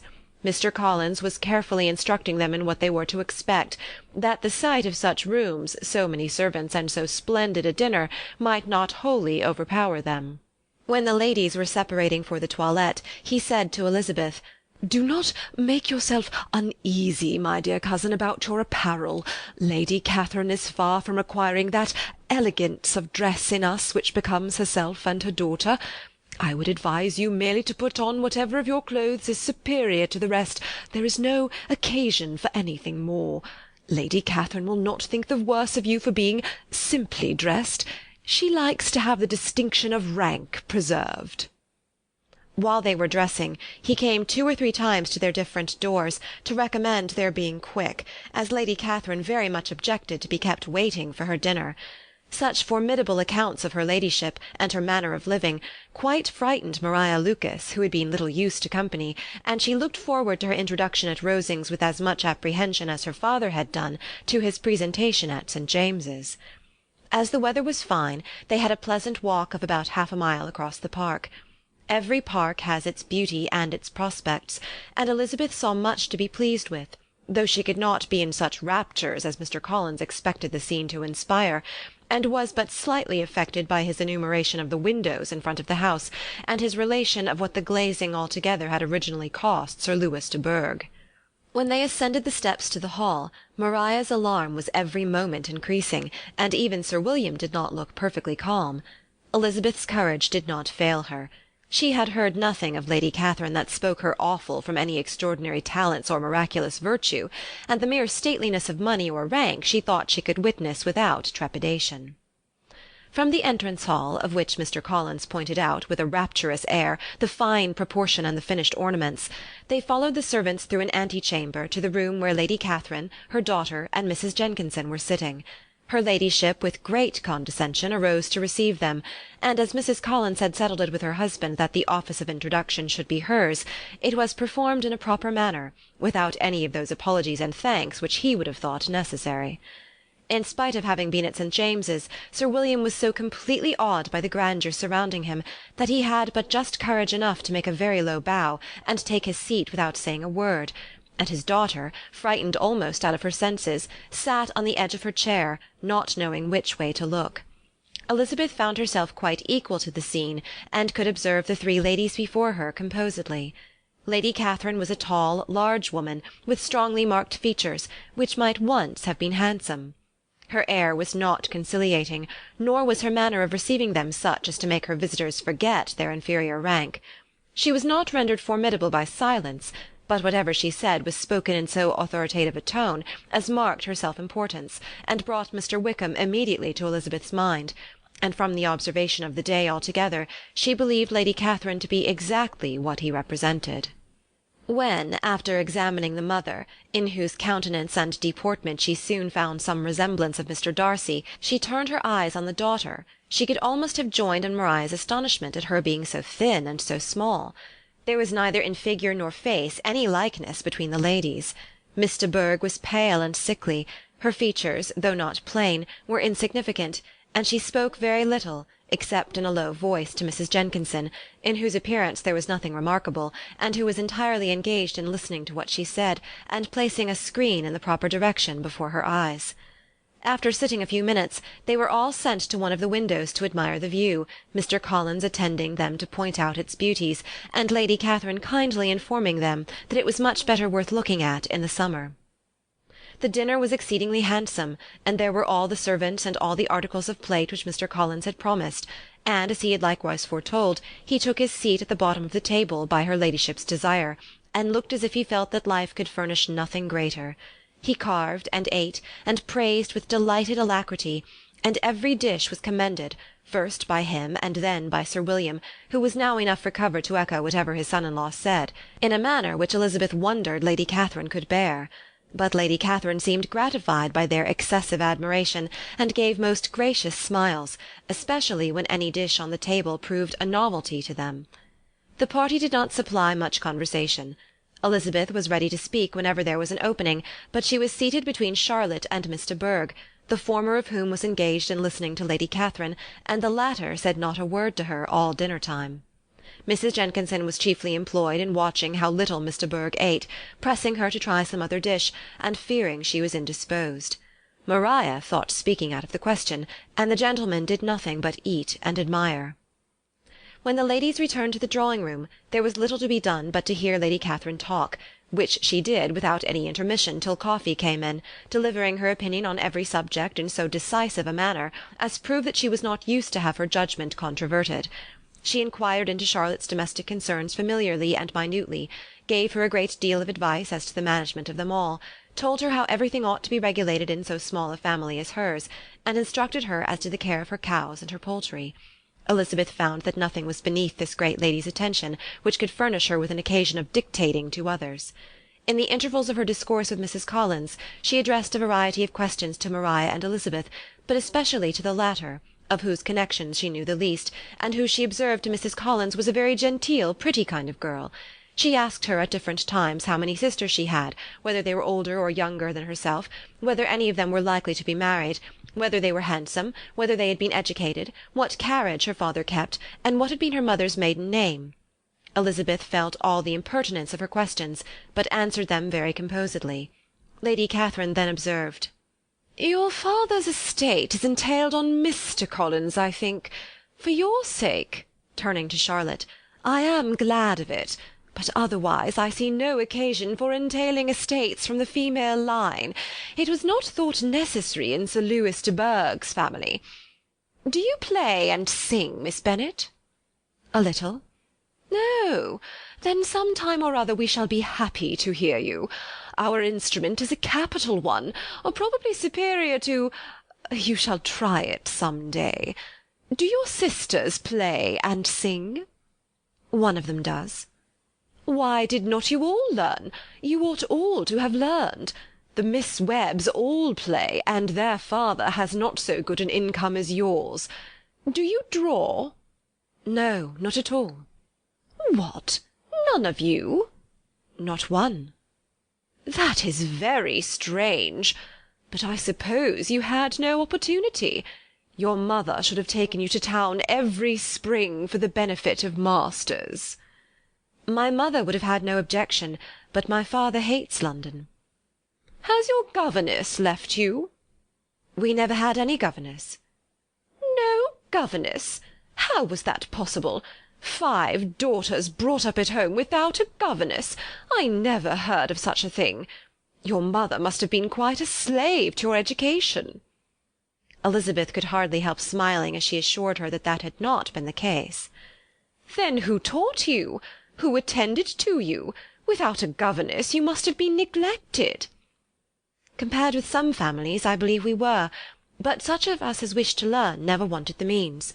We were always encouraged to read, and had all the masters that were necessary. Those who chose to be idle certainly might." "Ay, no doubt, but that is what a governess will prevent, and if I had known your mother, I should have advised her most strenuously to engage one. I always say that nothing is to be done in education without steady and regular instruction, and nobody but a governess can give it. It is wonderful how many families I have been the means of supplying in that way. I am always glad to get a young person well placed out. 4 nieces of Mrs. Jenkinson are most delightfully situated through my means, and it was but the other day that I recommended another young person, who was merely accidentally mentioned to me, and the family are quite delighted with her.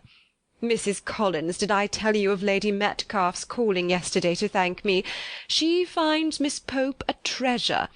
Lady Catherine, said she, you have given me a treasure.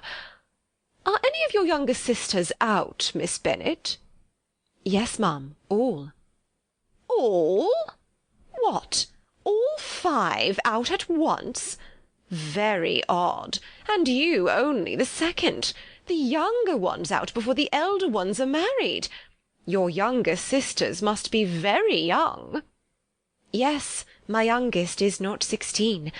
Perhaps she is full young to be much in company. But really, ma'am, I think it would be very hard upon younger sisters that they should not have their share of society and amusement, because the elder may not have the means or inclination to marry early. The last-born has as good a right to the pleasures of youth as the first, and to be kept back on such a motive, I think it would not be very likely to promote sisterly affection or delicacy of mind.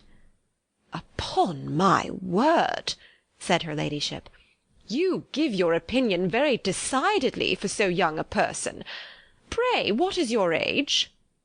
With 3 younger sisters grown up, replied Elizabeth, smiling, your ladyship can hardly expect me to own it. Lady Catherine seemed quite astonished at not receiving a direct answer, and Elizabeth suspected herself to be the first creature who had ever dared to trifle with so much dignified impertinence. You cannot be more than 20, I am sure. Therefore you need not conceal your age. I am not 21. When the gentlemen had joined them, and tea was over, the card-tables were placed. Lady Catherine, Sir William, and Mr. and Mrs. Collins sat down to quadrille, and as Mr. Berg chose to play at casino, the 2 girls had the honour of assisting Mrs. Jenkinson to make up her party. Their table was superlatively stupid. Scarcely a syllable was uttered that did not relate to the game, except when Mrs. Jenkinson expressed her fears of Mr. Berg's being too hot or too cold, or having too much or too little light. A great deal more passed at the other table. Lady Catherine was generally speaking, stating the mistakes of the 3 others, or relating some anecdote of herself. Mr. Collins was employed in agreeing to everything her ladyship said, thanking her for every fish he won, and apologizing if he thought he won too many. Sir William did not say much. He was storing his memory with anecdotes and noble names. When Lady Catherine and her daughter had played as long as they chose, the tables were broken up, the carriage was offered to Mrs. Collins, gratefully accepted and immediately ordered. The party then gathered round the fire to hear Lady Catherine determine what weather they were to have on the morrow. From these instructions they were summoned by the arrival of the coach, and with many speeches of thankfulness on Mr. Collins' side, and as many bows on Sir William's, they departed. As soon as they had driven from the door, Elizabeth was called on by her cousin to give her opinion of all that she had seen at Rosings, which, for Charlotte's sake, she made more favourable than it really was.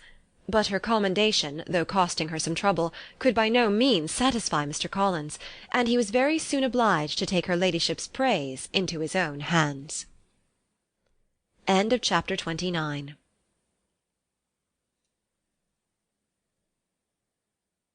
Chapter 30. Sir William stayed only a week at Hunsford, but his visit was long enough to convince him of his daughter's being most comfortably settled, and of her possessing such a husband and such a neighbour as were not often met with. While Sir William was with them, Mr. Collins devoted his morning to driving him out in his gig, and showing him the country, but when he went away, the whole family returned to their usual employments, and Elizabeth was thankful to find that they did not see more of her cousin by the alteration, for the chief of the time between breakfast and dinner was now passed by him either at work in the garden, or in reading and writing, and looking out of the window in his own book-room, which fronted the road. The room in which the ladies sat was backwards. Elizabeth had at first rather wondered that Charlotte should not prefer the dining-parlour for common use. It was a better-sized room, and had a more pleasant aspect, but she soon saw that her friend had an excellent reason for what she did, for Mr. Collins would undoubtedly have been much less in his own apartment had they sat in one equally lively, and she gave Charlotte credit for the arrangement. From the drawing-room they could distinguish nothing in the lane, and were indebted to Mr. Collins for the knowledge of what carriages went along, and how often especially Miss de Bourgh drove by in her phaeton, which he never failed coming to inform them of, though it happened almost every day. She not unfrequently stopped at the parsonage, and had a few minutes' conversation with Charlotte, but was scarcely ever prevailed upon to get out. Very few days passed in which Mr. Collins did not walk to Rosings, and not many in which his wife did not think it necessary to go likewise, and till Elizabeth recollected that there might be other family livings to be disposed of, she could not understand the sacrifice of so many hours. Now and then they were honoured with a call from her ladyship, and nothing escaped her observation that was passing in the room during these visits. She examined into their employments, looked at their work, and advised them to do it differently, found fault with the arrangement of the furniture, or detected the housemaid in negligence, and if she accepted any refreshment, seemed to do it only for the sake of finding out that Mrs. Collins's joints of meat were too large for her family. Elizabeth soon perceived that though this great lady was not in commission of the peace of the county, she was a most active magistrate in her own parish, the minutest concerns of which were carried to her by Mr. Collins, and whenever any of the cottagers were disposed to be quarrelsome, discontented, or too poor, she sallied forth into the village to settle their differences, silence their complaints, and scold them into harmony and plenty. The entertainment of dining at Rosings was repeated about twice a week, and allowing for the loss of Sir William, and there being only one card-table in the evening, every such entertainment was the counterpart of the first. Their other engagements were few, as the style of living in the neighbourhood in general was beyond Mr. Collins's reach. This, however, was no evil to Elizabeth, and upon the whole she spent her time comfortably enough. There were half-hours of pleasant conversation with Charlotte, and the weather was so fine for the time of year that she had often great enjoyment out of doors. Her favourite walk, and where she frequently went while the others were calling on Lady Catherine, was along the open grove which edged that side of the park where there was a nice sheltered path, which no one seemed to value but herself, and where she felt beyond the reach of Lady Catherine's curiosity. In this quiet way the first fortnight of her visit soon passed away. Easter was approaching, and the week preceding it was to bring an addition to the family at Rosings, which in so small a circle must be important. Elizabeth had heard soon after her arrival that Mr. Darcy was expected there in the course of a few weeks, and though there were not many of her acquaintances whom she did not prefer, his coming would furnish one comparatively new to look at in their Rosings parties, and she might be amused in seeing how hopeless Miss Bingley's designs on him were by his behaviour to his cousin, for whom he was evidently destined by Lady Catherine, who talked of his coming with the greatest satisfaction, spoke of him in terms of the highest admiration, and seemed almost angry to find that he had already been frequently seen by Miss Lucas and herself.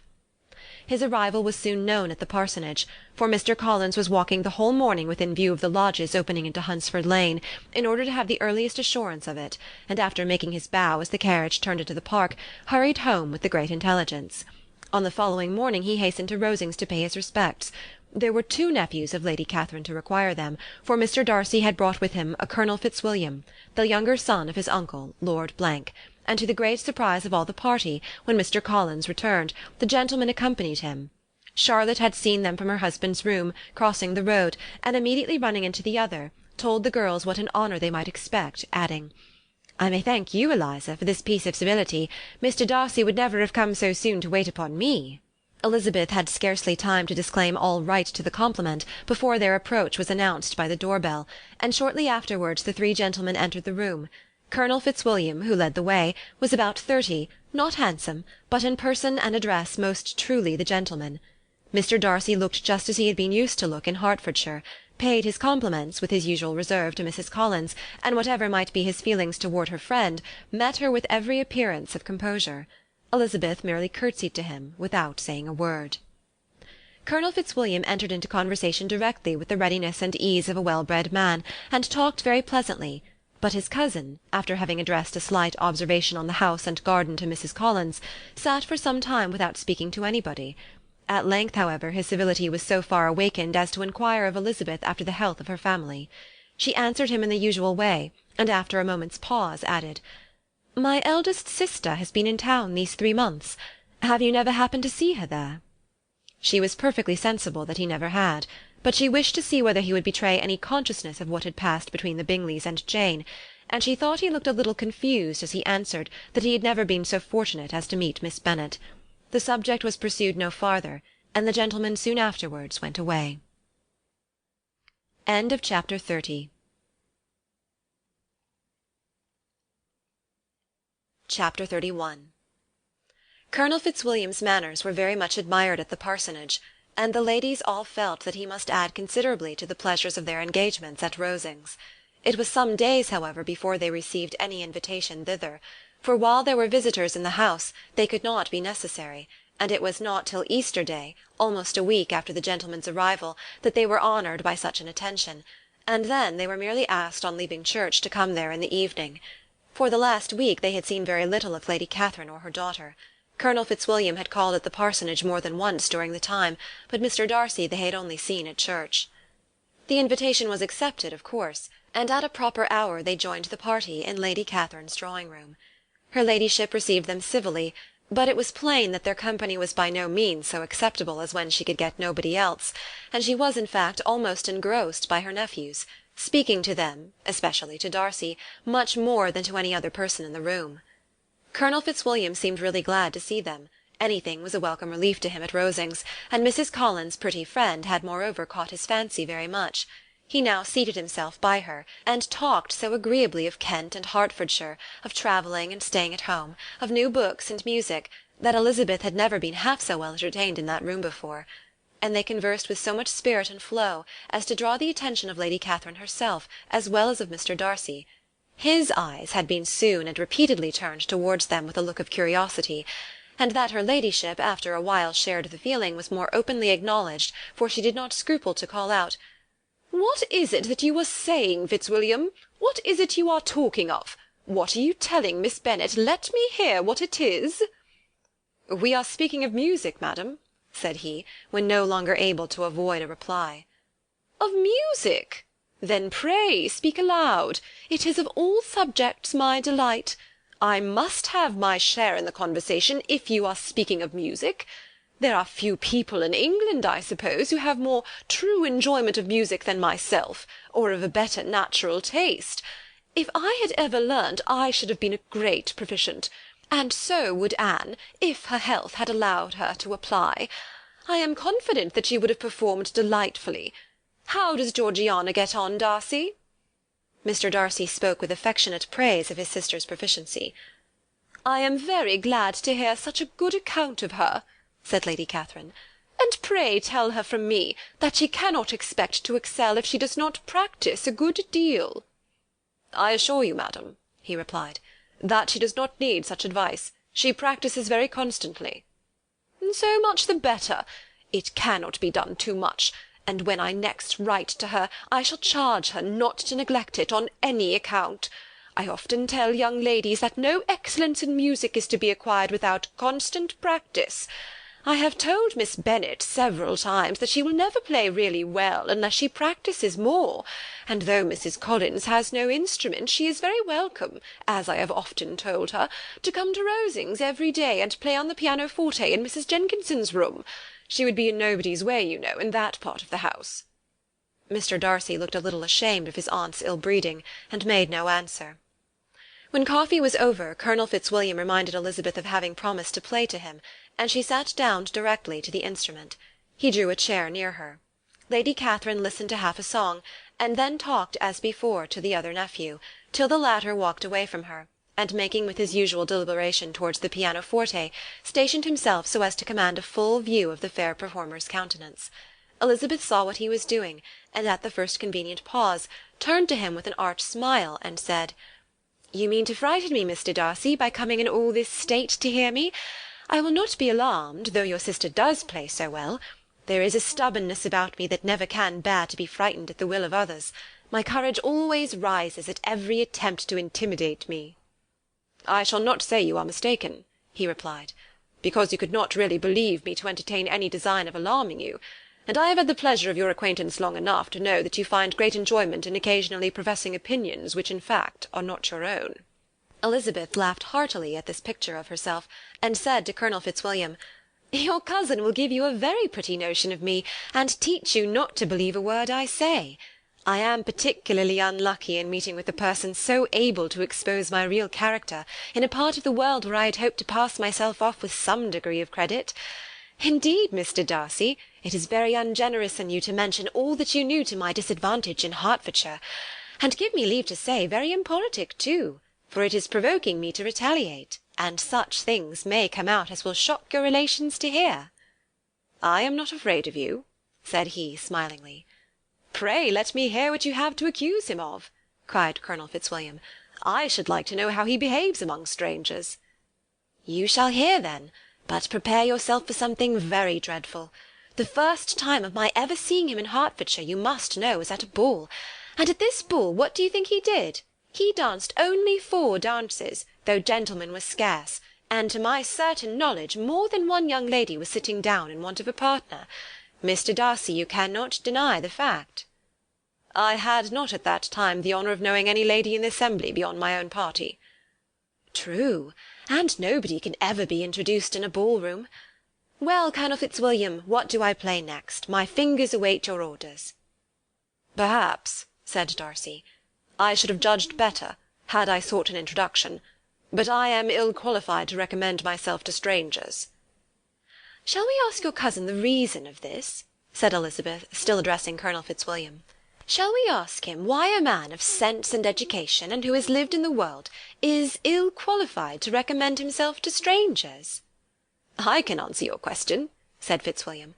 "Without applying to him, it is because he will not give himself the trouble." "I certainly have not the talent which some people possess," said Darcy, "of conversing easily with those I have never seen before. I cannot catch their tone of conversation, or appear interested in their concerns, as I often see done." "My fingers," said Elizabeth, "do not move over this instrument in the masterly manner which I see so many women's do. They have not the same force or rapidity, and do not produce the same expression. But then I have always supposed it to be my own fault, because I will not take the trouble of practising. It is not that I do not believe my fingers as capable as any other woman's of superior execution." Darcy smiled and said, "You are perfectly right. You have employed your time much better. No one admitted to the privilege of hearing you can think anything wanting. We neither of us perform to strangers." Here they were interrupted by Lady Catherine, who called out to know what they were talking of. Elizabeth immediately began playing again. Lady Catherine approached, and after listening for a few minutes, said to Darcy, "Miss Bennet would not play at all amiss if she practised more, and could have the advantage of a London master. She has a very good notion of fingering, though her taste is not equal to Anne's. Anne would have been a delightful performer, had her health allowed her to learn." Elizabeth looked at Darcy to see how cordially he assented to his cousin's praise, but neither at that moment, nor at any other, could she discern any symptom of love, and from the whole of his behaviour to Miss de Bourgh she derived this comfort for Miss Bingley, that he might have been just as likely to marry her had she been his relation. Lady Catherine continued her remarks on Elizabeth's performance, mixing with them many instructions on execution and taste. Elizabeth received them with all the forbearance of civility, and at the request of the gentlemen, remained at the instrument till her ladyship's carriage was ready to take them all home. Chapter 31.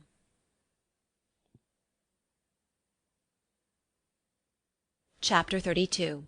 Elizabeth was sitting by herself the next morning, and writing to Jane, while Mrs. Collins and Maria were gone on business into the village, when she was startled by a ring at the door, the certain signal of a visitor.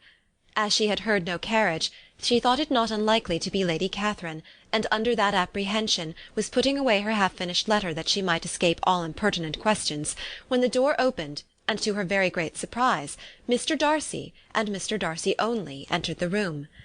He seemed astonished, too, at finding her alone, and apologized for his intrusion by letting her know that he had understood all the ladies were to be within.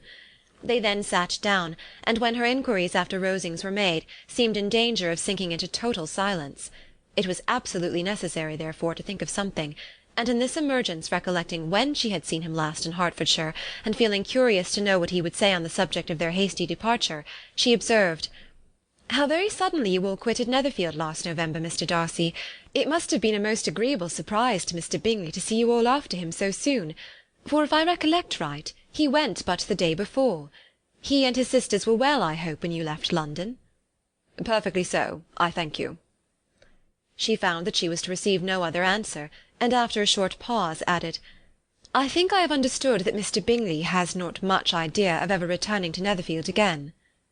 "I have never heard him say so, but it is probable that he may spend very little of his time there in future. He has many friends, and is at a time of life when friends and engagements are continually increasing." "If he means to be but little at Netherfield, it would be better for the neighbourhood that he should give up the place entirely, for then we might possibly get a settled family there. But perhaps Mr. Bingley did not take the house so much for the convenience of the neighbourhood as for his own, and we must expect him to keep it or quit it on the same principle." "I should not be surprised," said Darcy, "if he were to give it up as soon as any eligible purchase offers." Elizabeth made no answer.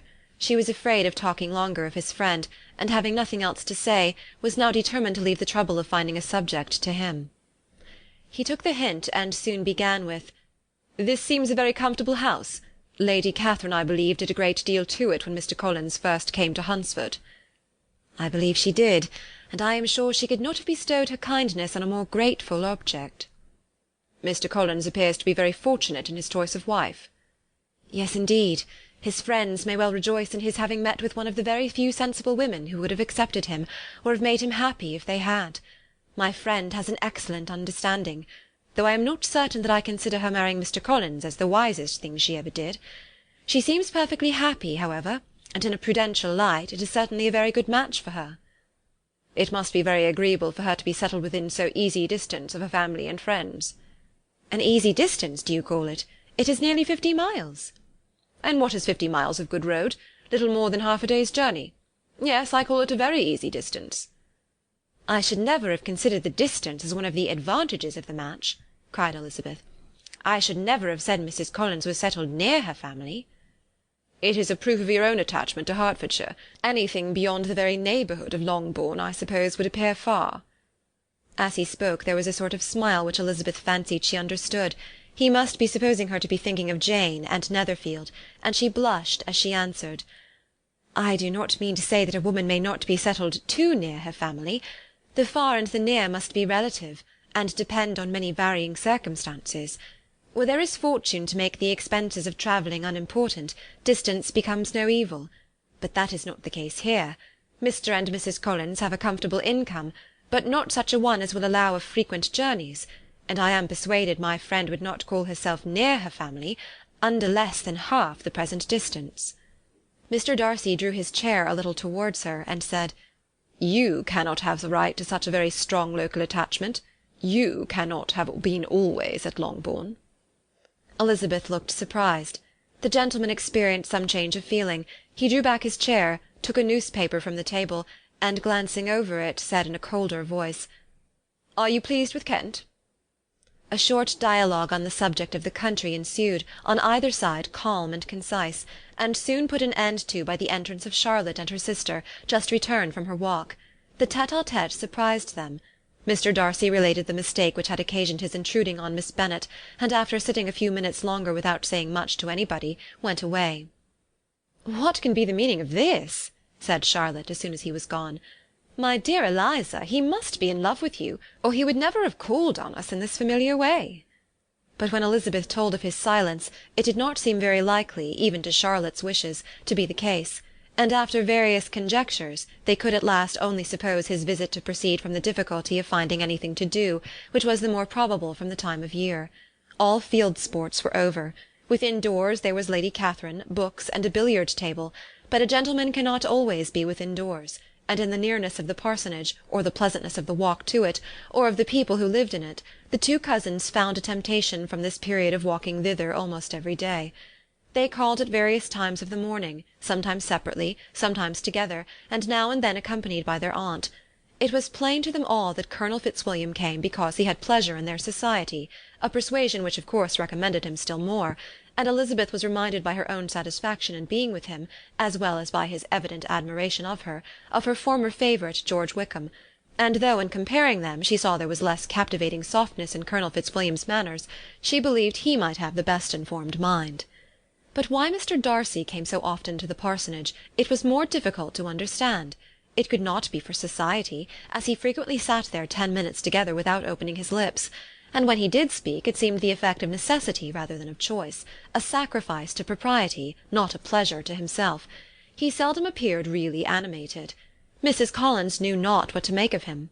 Colonel Fitzwilliam's occasionally laughing at his stupidity proved that he was generally different, which her own knowledge of him could not have told her, and as she would like to have believed this change the effect of love, and the object of that love her friend Eliza, she set herself seriously at work to find it out. She watched him whenever they were at Rosings, and whenever he came to Hunsford, but without much success. He certainly looked at her friend a great deal, but the expression of that look was disputable. It was an earnest, steadfast gaze, but she often doubted whether there were much admiration in it, and sometimes it seemed nothing but absence of mind. She had once or twice suggested to Elizabeth the possibility of his being partial to her, but Elizabeth always laughed at the idea, and Mrs. Collins did not think it right to press the subject, from the danger of raising expectations which might only end in disappointment, for in her opinion it admitted not of a doubt that all her friend's dislike would vanish if she could suppose him to be in her power. In her kind schemes for Elizabeth she sometimes planned her marrying Colonel Fitzwilliam. He was beyond comparison the most pleasant man, he certainly admired her, and his situation in life was most eligible, but, to counterbalance these advantages, Mr. Darcy had considerable patronage in the church, and his cousin could have none at all. Chapter 33.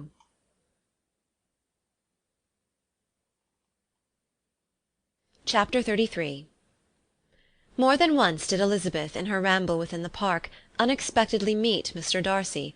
She felt all the perverseness of the mischance that should bring him where no one else was brought, and, to prevent its ever happening again, took care to inform him at first that it was a favourite haunt of hers.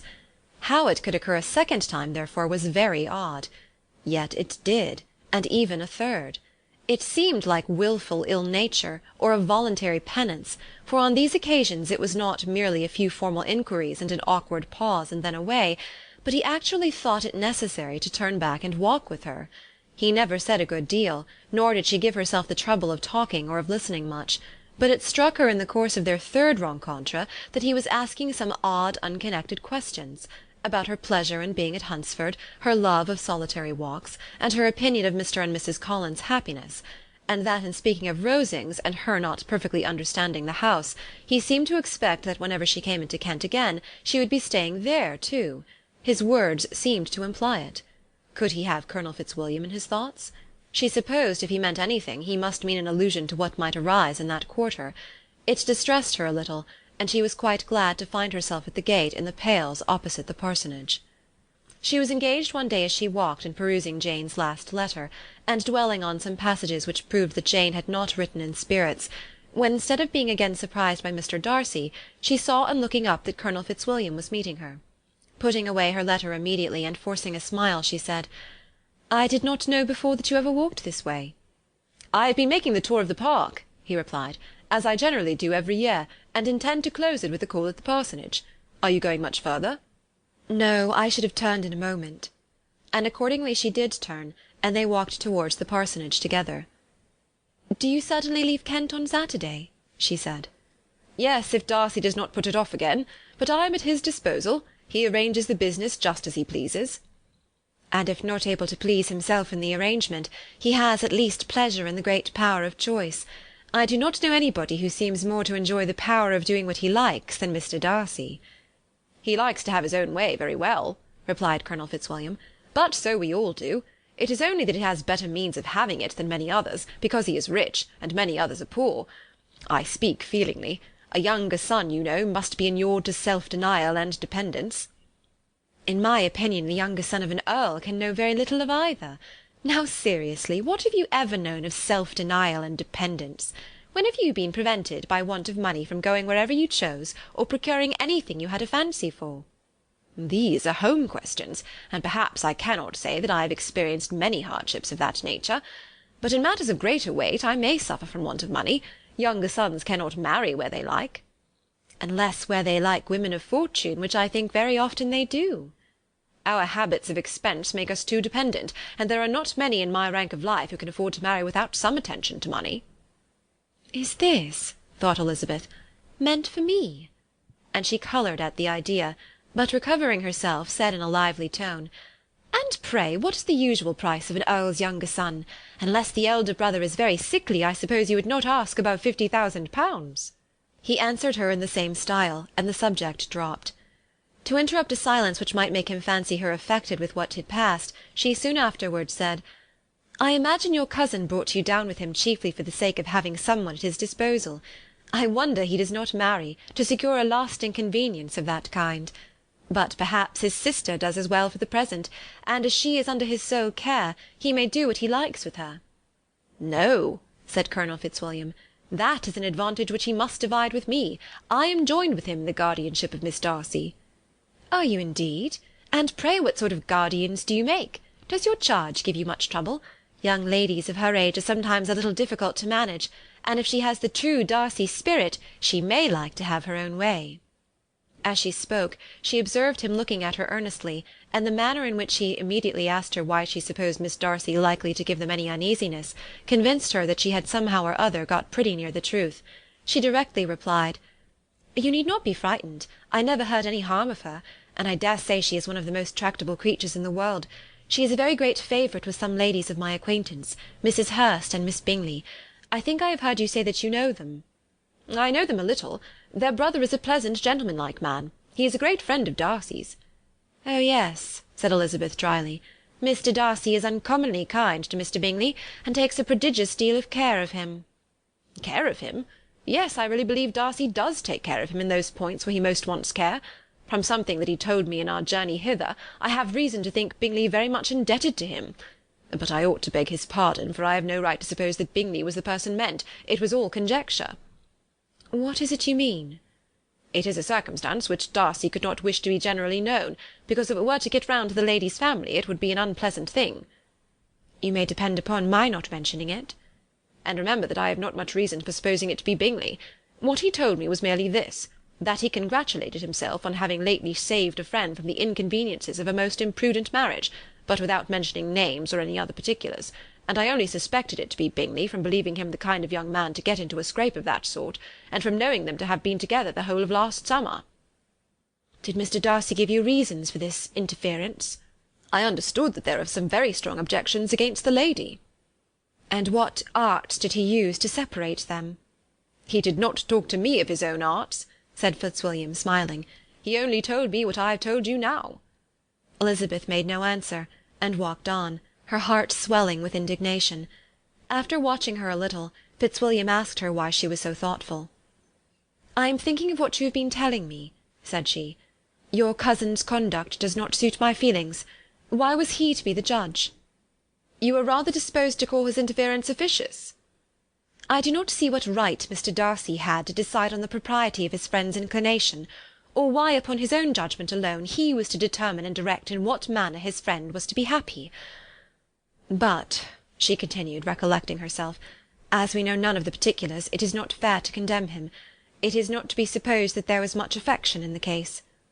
"That is not an unnatural surmise," said Fitzwilliam, "but it is a lessening of the honour of my cousin's triumph very sadly." This was spoken jestingly, but it appeared to her so just a picture of Mr. Darcy that she would not trust herself with an answer, and therefore, abruptly changing the conversation, talked on indifferent matters until they reached the parsonage. There, shut into her own room as soon as their visitor left them, she could think without interruption of all that she had heard. It was not to be supposed that any other people could be meant than those with whom she was connected. There could not exist in the world two men over whom Mr. Darcy could have such boundless influence. That he had been concerned in the measures taken to separate Bingley and Jane she had never doubted, but she had always attributed to Miss Bingley the principal design and arrangement of them. If his own vanity, however, did not mislead him, he was the cause, his pride and caprice were the cause, of all that Jane had suffered and still continued to suffer. He had ruined for a while every hope of happiness for the most affectionate, generous heart in the world, and no one could say how lasting an evil he might have inflicted. "There were some very strong objections against the lady," were Colonel Fitzwilliam's words, and those strong objections probably were, her having one uncle who was a country attorney, and another who was in business in London.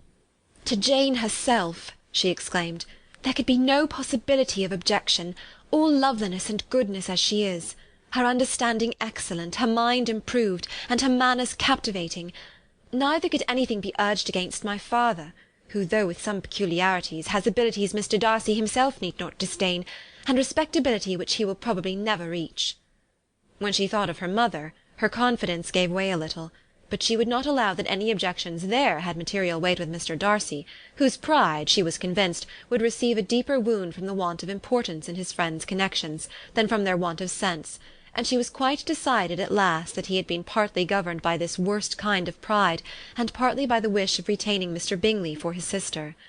The agitation and tears which the subject occasioned brought on a headache, and it grew so much worse towards the evening that, added to her unwillingness to see Mr. Darcy, it determined her not to attend her cousins to Rosings, where they were engaged to drink tea. Mrs. Collins, seeing that she was really unwell, did not press her to go, and as much as possible prevented her husband from pressing her; but Mr. Collins could not conceal his apprehension of Lady Catherine's being rather displeased by her staying at home.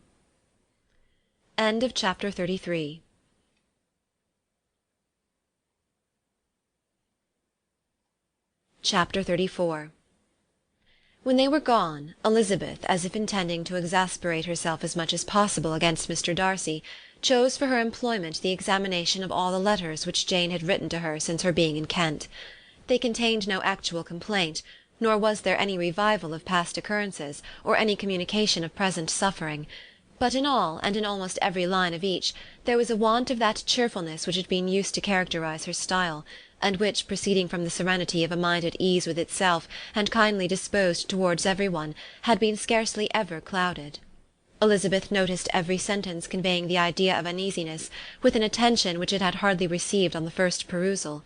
Mr. Darcy's shameful boast of what misery he had been able to inflict gave her a keener sense of her sister's sufferings.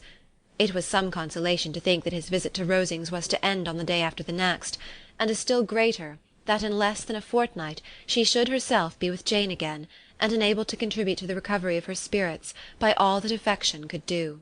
She could not think of Darcy's leaving Kent without remembering that his cousin was to go with him, but Colonel Fitzwilliam had made it clear that he had no intentions at all, and agreeable as he was, she did not mean to be unhappy about him.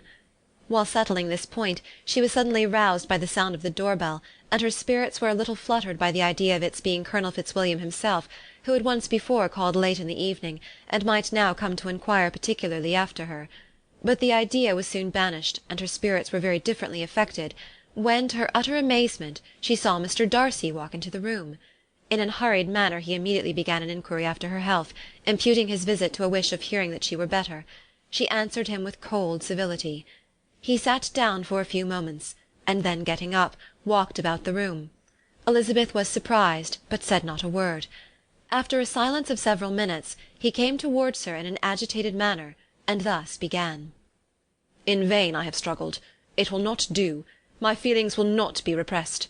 You must allow me to tell you how ardently I admire and love you." Elizabeth's astonishment was beyond expression. She stared, coloured, doubted, and was silent. This he considered sufficient encouragement, and the avowal of all that he felt, and had long felt for her, immediately followed. He spoke well, but there were feelings besides those of the heart to be detailed, and he was not more eloquent on the subject of tenderness than of pride. His sense of her inferiority, of its being a degradation, of the family obstacles which had always opposed to inclination, were dwelt on with a warmth which seemed due to the consequence he was wounding, but was very unlikely to recommend his suit. In spite of her deeply rooted dislike, she could not be insensible to the compliment of such a man's affection, and though her intentions did not vary for an instant, she was at first sorry for the pain he was to receive, till, roused to resentment by his subsequent language, she lost all compassion in anger. She tried, however, to compose herself to answer him with patience, when he should have done. He concluded with representing to her the strength of that attachment which, in spite of all his endeavours, he had found impossible to conquer, and with expressing his hope that it would now be rewarded by her acceptance of his hand. As he said this, she could easily see that he had no doubt of a favourable answer. He spoke of apprehension and anxiety, but his countenance expressed real security. Such a circumstance could only exasperate further, and when he ceased, the colour rose into her cheeks, and she said, "In such cases as this, it is, I believe, the established mode to express a sense of obligation for the sentiments avowed, however unequally they may be returned. It is natural that obligation should be felt, and if I could feel gratitude, I would now thank you. But I cannot. I have never desired your good opinion, and you have certainly bestowed it most unwillingly. I am sorry to have occasioned pain to any one. It has been most unconsciously done, however, and I hope will be of short duration. The feelings which, you tell me, have long prevented the acknowledgment of your regard, can have little difficulty in overcoming it after this explanation." Mr. Darcy, who was leaning against the mantelpiece with his eyes fixed on her face, seemed to catch her words with no less resentment than surprise. His complexion became pale with anger, and the disturbance of his mind was visible in every feature. He was struggling for the appearance of composure, and would not open his lips till he believed himself to have attained it. The pause was to Elizabeth's feelings dreadful. At length, with a voice of forced calmness, he said, "And this is all the reply which I am to have the honour of expecting? I might perhaps wish to be informed why, with so little endeavour at civility, I am thus rejected, but it is of small importance." "I might as well inquire," replied she, "why, with so evident a desire of offending and insulting me, you chose to tell me that you liked me against your will, against your reason, and even against your character. Was not this some excuse for incivility, if I was incivil? But I have other provocations, you know I have. Had not my feelings decided against you, had they been indifferent, or had they even been favourable, do you think that any consideration would tempt me to accept the man who has been the means of ruining, perhaps for ever, the happiness of a most beloved sister?" As she pronounced these words, Mr. Darcy changed colour, but the emotion was short, and he listened without attempting to interrupt her, while she continued, "I have every reason in the world to think ill of you. No motive can excuse the unjust and ungenerous part you acted there. You dare not, you cannot deny that you have been the principal, if not the only means of dividing them from each other, of exposing one to the censure of the world for caprice and instability, and the other to its derision for disappointed hopes, and involving them both in misery of the acutest kind." She paused, and saw with no slight indignation that he was listening with an air which proved him wholly unmoved by any feeling of remorse. He even looked at her with a smile of affected incredulity. "Can you deny that you have done it?" she repeated. With assumed tranquillity he then replied, "I have no wish of denying that I did everything in my power to separate my friend from your sister, or that I rejoice in my success. Towards him I have been kinder than towards myself." Elizabeth disdained the appearance of noticing this civil reflection, but its meaning did not escape, nor was it likely to conciliate her. "But it is not merely this affair," she continued, "on which my dislike is founded. Long before it had even taken place, my opinion of you was decided. Your character was unfolded in the recital which I received many months ago from Mr. Wickham. On this subject, what can you have to say? In what imaginary act of friendship can you here defend yourself, or under what misrepresentation can you here impose upon others?" "You take an eager interest in that gentleman's concerns?" said Darcy in a less tranquil tone, and with a heightened colour. "Who that knows what his misfortunes have been can help feeling an interest in him?" "His misfortunes!" repeated Darcy contemptuously. "Yes, his misfortunes have been great indeed." "And of your infliction," cried Elizabeth with energy. "You have reduced him to his present state of poverty, comparative poverty. You have withheld the advantages which you must know to have been designed for him. You have deprived the best years of his life of that independence which was no less his due than his desert. You have done all this, and yet you can treat the mention of his misfortune with contempt and ridicule." "And this," cried Darcy, as he walked with quick steps across the room, "is your opinion of me? This is the estimation in which you hold me? I thank you for explaining it so fully. My faults, according to this calculation, are heavy indeed. But perhaps," added he, stopping in his walk and turning towards her, "these offences might have been overlooked, had not your pride been hurt by my honest confession of the scruples that had long prevented my forming any serious design. These bitter accusations might have been suppressed, had I, with greater policy, concealed my struggles, and flattered you into the belief of my being impelled by unqualified, unalloyed inclination, by reason, by reflection, by everything. But disguise of every sort is my abhorrence. Nor am I ashamed of the feelings I related. They were natural and just. Could you expect me to rejoice in the inferiority of your connections? To congratulate myself on the hope of relations whose condition in life is so decidedly beneath my own?" Elizabeth felt herself growing more angry every moment, yet she tried to the utmost to speak with composure when she said, "You are mistaken, Mr. Darcy, if you suppose that the mode of your declaration affected me in any other way than as it spared the concern which I might have felt in refusing you, had you behaved in a more gentlemanlike manner." She saw him start at this, but he said nothing, and she continued, "You could not have made the offer of your hand in any possible way that would have tempted me to accept it." Again his astonishment was obvious, and he looked at her with an expression of mingled incredulity and mortification. She went on, From the very beginning, from the first moment, I may almost say, of my acquaintance with you, your manners, impressing me with the fullest belief of your arrogance, your conceit, and your selfish disdain for the feelings of others, were such as to form the groundwork of disapprobation, on which succeeding events have built so immovable a dislike. And I had not known you a month before I felt that you were the last man in the world whom I could ever be prevailed on to marry." "You have said quite enough, madam. I perfectly comprehend your feelings, and have now only to be ashamed of what my own have been. Forgive me for having taken up so much of your time, and accept my best wishes for your health and happiness." And with these words he hastily left the room, and Elizabeth heard him the next moment open the front door and quit the house. The tumult of her mind was now painfully great. She knew not how to support herself, and from actual weakness sat down and cried for half an hour. Her astonishment, as she reflected on what had passed, was increased by every review of it. That she should receive an offer of marriage from Mr. Darcy, that he should have been in love with her for so many months, so much in love as to wish to marry her in spite of all the objections which had made him prevent his friends marrying her sister, and which must appear at least with equal force in his own case, was almost incredible. It was gratifying to have inspired unconsciously so strong an affection. But his pride, his abominable pride, his shameless avowal of what he had done with respect to Jane, his unpardonable assurance in acknowledging, though he could not justify it, and the unfeeling manner in which he had mentioned Mr. Wickham, his cruelty towards whom he had not attempted to deny, soon overcame the pity which the consideration of his attachment had for a moment excited.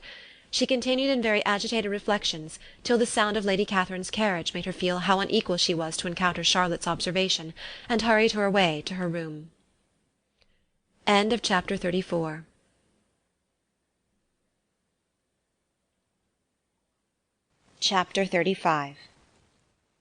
Elizabeth awoke the next morning to the same thoughts and meditations which had at length closed her eyes. She could not yet recover from the surprise of what had happened. It was impossible to think of anything else, and, totally indisposed for employment, she resolved, soon after breakfast, to indulge herself in air and exercise. She was proceeding directly to her favourite walk, when the recollection of Mr. Darcy's sometimes coming there stopped her, and instead of entering the park, she turned up the lane which led farther from the turnpike road. The park paling was still the boundary on one side, and she soon passed one of the gates into the grounds. After walking 2 or 3 times along that part of the lane, she was tempted, by the pleasantness of the morning, to stop at the gates and look into the park. The 5 weeks which she had now passed in Kent had made a great difference in the country, and every day was adding to the verdure of the early trees. She was on the point of continuing her walk, when she caught a glimpse of a gentleman within the sort of grove which edged the park. He was moving that way, and, fearful of its being Mr. Darcy, she was directly retreating. But the person who advanced was now near enough to see her, and, stepping forward with eagerness, pronounced her name. She had turned away, but on hearing herself called, though in a voice which proved it to be Mr. Darcy, she moved again towards the gate. He had by that time reached it also, and holding out a letter which she instinctively took, said with a look of haughty composure, "I have been walking in the grove some time in the hope of meeting you. Will you do me the honour of reading that letter?" And then, with a slight bow, turned again into the plantation, and was soon out of sight.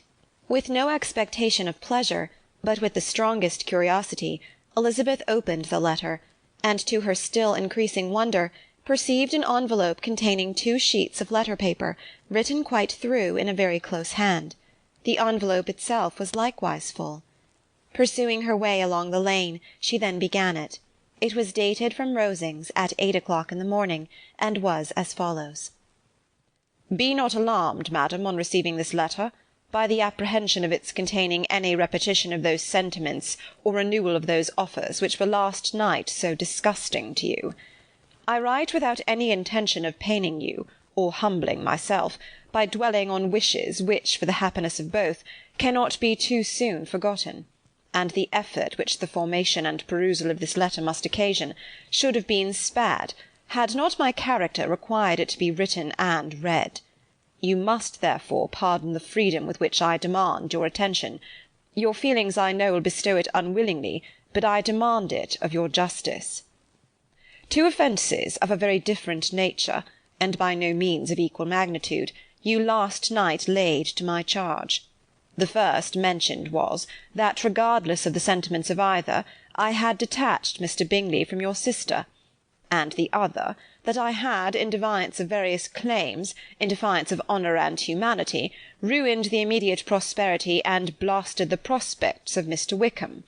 Wilfully and wantonly to have thrown off the companion of my youth, the acknowledged favourite of my father, a young man who had scarcely any other dependence than on our patronage, and who had been brought up to expect its exertion, would be a depravity, to which the separation of two young persons, whose affection could be the growth of only a few weeks, could bear no comparison.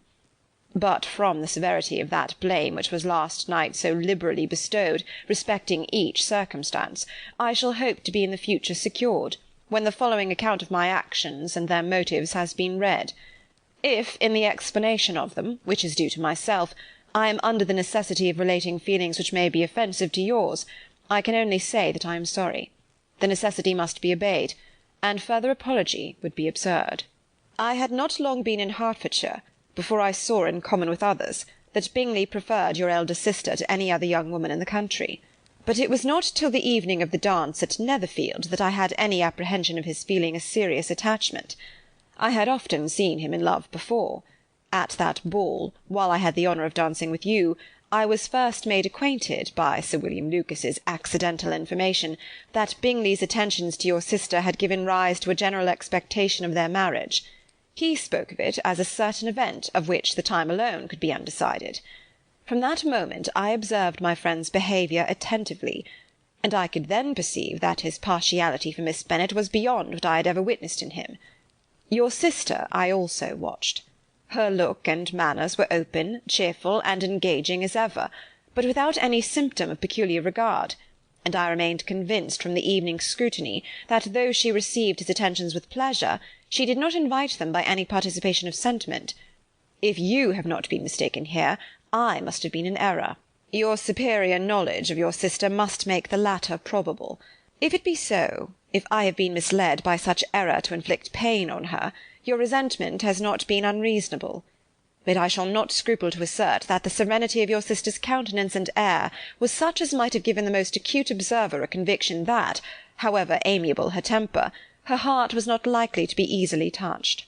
That I was desirous of believing her indifferent is certain, but I will venture to say that my investigation and decisions are not usually influenced by my hopes or fears. I did not believe her to be indifferent because I wished it. I believed it on impartial conviction, as truly I wished it in reason. My objections to the marriage were not merely those which I last night acknowledged to have the utmost force of passion to put aside, in my own case. The want of connection could not be so great an evil to my friend as to me. But there were other causes of repugnance, causes which, though still existing, and existing to an equal degree in both instances, I had myself endeavoured to forget, because they were not immediately before me. These causes must be stated, though briefly. The situation of your mother's family, though objectionable, was nothing in comparison to that total want of propriety so frequently, so almost uniformly betrayed by herself, by your 3 younger sisters, and occasionally even by your father. Pardon me. It pains me to offend you. But amidst your concern for the defects of your nearest relations, and your displeasure at this representation of them, let it give you consolation to consider that, to have conducted yourselves so as to avoid any share of the like censure, is praise no less generally bestowed on you and your elder sister, than it is honourable to the sense and disposition of both. I will only say farther that from what passed that evening, my opinion of all parties was confirmed, and every inducement heightened which could have led me before, to preserve my friend from what I esteemed a most unhappy connection. He left Netherfield for London on the day following, as you, I am certain, remember, with the design of soon returning. The part which I acted is now to be explained. His sister's uneasiness had been equally excited with my own. Our coincidence of feeling was soon discovered, and alike sensible that no time was to be lost in detaching their brother, we shortly resolved on joining him directly in London. We accordingly went, and there I readily engaged in the office of pointing out to my friend the certain evils of such a choice. I described and enforced them earnestly. But however this remonstrance might have staggered or delayed his determination, I do not suppose that it would ultimately have prevented the marriage, had it not been seconded by the assurance that I hesitated not in giving, of your sister's indifference. He had before believed her to return his affection with sincere, if not with equal regard. But Bingley has a great natural modesty, with a stronger dependence on my judgment than on his own. To convince him, therefore, that he had deceived himself was no very difficult point. To persuade him against returning into Hertfordshire, when that conviction had been given, was scarcely the work of a moment. I cannot blame myself for having done thus much. There is but one part of my conduct in the whole affair on which I do not reflect with satisfaction. It is that I condescended to adopt the measures of art so far as to conceal from him your sister's being in town. I knew it myself, as it was known to Miss Bingley, but her brother is even yet ignorant of it. That they might have met without ill consequence is perhaps probable, but his regard did not appear to me enough extinguished for him to see her without some danger. Perhaps this concealment, this disguise, was beneath me. It is done, however, and it was done for the best. On this subject I have nothing more to say, no other apology to offer. If I have wounded your sister's feelings, it was unknowingly done, and though the motives which governed me may to you very naturally appear insufficient, I have not yet learnt to condemn them. With respect to that other, more weighty accusation of having injured Mr. Wickham, I can only refute it by laying before you the whole of his connection with my family. Of what he has particularly accused me, I am ignorant, but of the truth of what I shall relate, I can summon more than one witness of undoubted veracity. Mr. Wickham is the son of a very respectable man, who had for many years the management of all the Pemberley estates, and whose good conduct in the discharge of his trust naturally inclined my father to be of service to him, and on George Wickham, who was his godson, his kindness was therefore liberally bestowed. My father supported him at school, and afterwards at Cambridge. Most important assistance, as his own father, always poor from the extravagance of his wife, would have been unable to give him a gentleman's education. My father was not only fond of this young man's society, whose manners were always engaging, he had also the highest opinion of him, and hoping the church would be his profession, intended to provide for him in it. As for myself, it is many, many years since I first began to think of him in a very different manner. The vicious propensities, the want of principle, which he was careful to guard from the knowledge of his best friend, could not escape the observation of a young man of nearly the same age with himself, and who had opportunities of seeing him in unguarded moments, which Mr. Darcy could not have. Here again I shall give you pain, to what degree you only can tell. But whatever may be the sentiments which Mr. Wickham has created, a suspicion of their nature shall not prevent me from unfolding his real character. It adds even another motive. My excellent father died about 5 years ago, and his attachment to Mr. Wickham was to the last so steady that in his will he particularly recommended it to me to promote his advancement in the best manner that his profession might allow, and if he took orders, desired that a valuable family living might be his as soon as it became vacant. There was also a legacy of £1,000. His own father did not long survive mine, and within half a year from these events, Mr. Wickham wrote to inform me that finally, having resolved against taking orders, he hoped I should not think it unreasonable for him to expect some more immediate pecuniary advantage, in lieu of the preferment, by which he could not be benefited. He had some intention, he added, of studying law, and I must be aware that the interest of £1,000 would be a very insufficient support therein.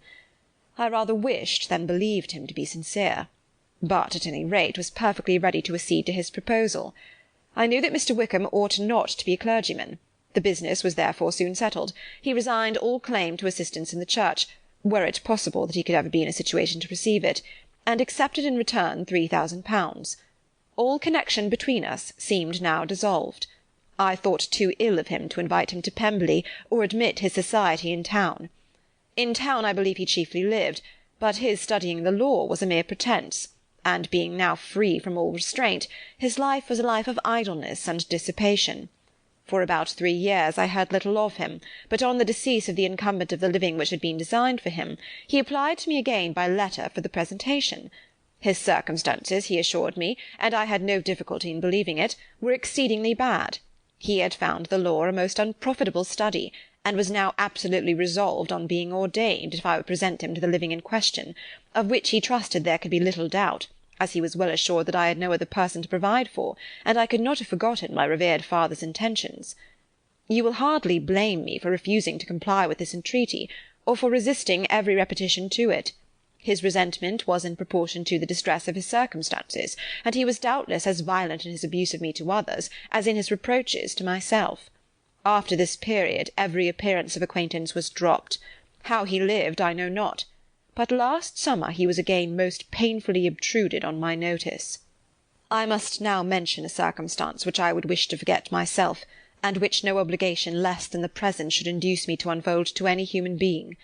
Having said thus much, I feel no doubt of your secrecy. My sister, who is more than 10 years my junior, was left to the guardianship of my mother's nephew, Colonel Fitzwilliam, and myself. About a year ago she was taken from school, and an establishment formed for her in London, and last summer she went with the lady who presided over it to Ramsgate, and thither also went Mr. Wickham, undoubtedly by design, for there proved to have been a prior acquaintance between him and Mrs. Young, in whose character we were most unhappily deceived, and by her connivance and aid he so far recommended himself to Georgiana, whose affectionate heart retained a strong impression of his kindness to her as a child, that she was persuaded to believe herself in love, and to consent to an elopement. She was then but 15, which must be her excuse, and after stating her imprudence, I am happy to add that I owed the knowledge of it to herself. I joined them unexpectedly a day or two before the intended elopement, and then Georgiana, unable to support the idea of grieving and offending a brother whom she almost looked up to as a father, acknowledged the whole to me. You may imagine what I felt, and how I acted. Regard for my sister's credit and feelings prevented any public exposure, but I wrote to Mr. Wickham, who left the place immediately, and Mrs. Young was of course removed from her charge. Mr. Wickham's chief object was unquestionably my sister's fortune, which is 30,000 pounds, but I cannot help supposing that the hope of revenging himself on me was a strong inducement. His revenge would have been complete indeed. This, madam, is a faithful narrative of every event in which we have been concerned together, and if you do not absolutely reject it as false, you will, I hope, acquit me henceforth of cruelty towards Mr. Wickham. I know not in what manner, under what form of falsehood he had imposed on you, but his success is not perhaps to be wondered at. Ignorant as you previously were of everything concerning either, detection could not be in your power, and suspicion certainly not in your inclination. You may possibly wonder why all this was not told you last night, but I was not then master enough of myself to know what could or ought to be revealed. For the truth of everything here related, I can appeal more particularly to the testimony of Colonel Fitzwilliam, who, from our near relationship and constant intimacy, and still more as one of the executors of my father's will, has been unavoidably acquainted with every particular of these transactions. If your abhorrence of me should make my assertions valueless, you cannot be prevented by the same cause from confiding in my cousin, and that there may be the possibility of consulting him, I shall endeavour to find some opportunity of putting this letter in your hands in the course of the morning. I will only add, God bless you. Fitzwilliam Darcy. End of chapter 35.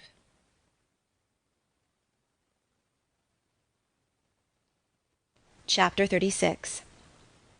If Elizabeth, when Mr. Darcy gave her the letter, did not expect it to contain a renewal of his offers, she had formed no expectation at all of its contents. But such as they were, it may well be supposed how eagerly she went through them, and what a contrariety of emotion they excited. Her feelings, as she read, were scarcely to be defined. With amazement did she first understand that he believed any apology to be in his power, and steadfastly was she persuaded that he could have no explanation to give which a just sense of shame would not conceal. With a strong prejudice against everything he might say, she began his account of what had happened at Netherfield. She read with an eagerness which hardly left her power of comprehension, and from impatience of knowing what the next sentence might bring, was incapable of attending to the sense of the one before her eyes. His belief of her sister's insensibility she instantly resolved to be false, and his account of the real, the worst objections to the match, made her too angry to have any wish of doing him justice.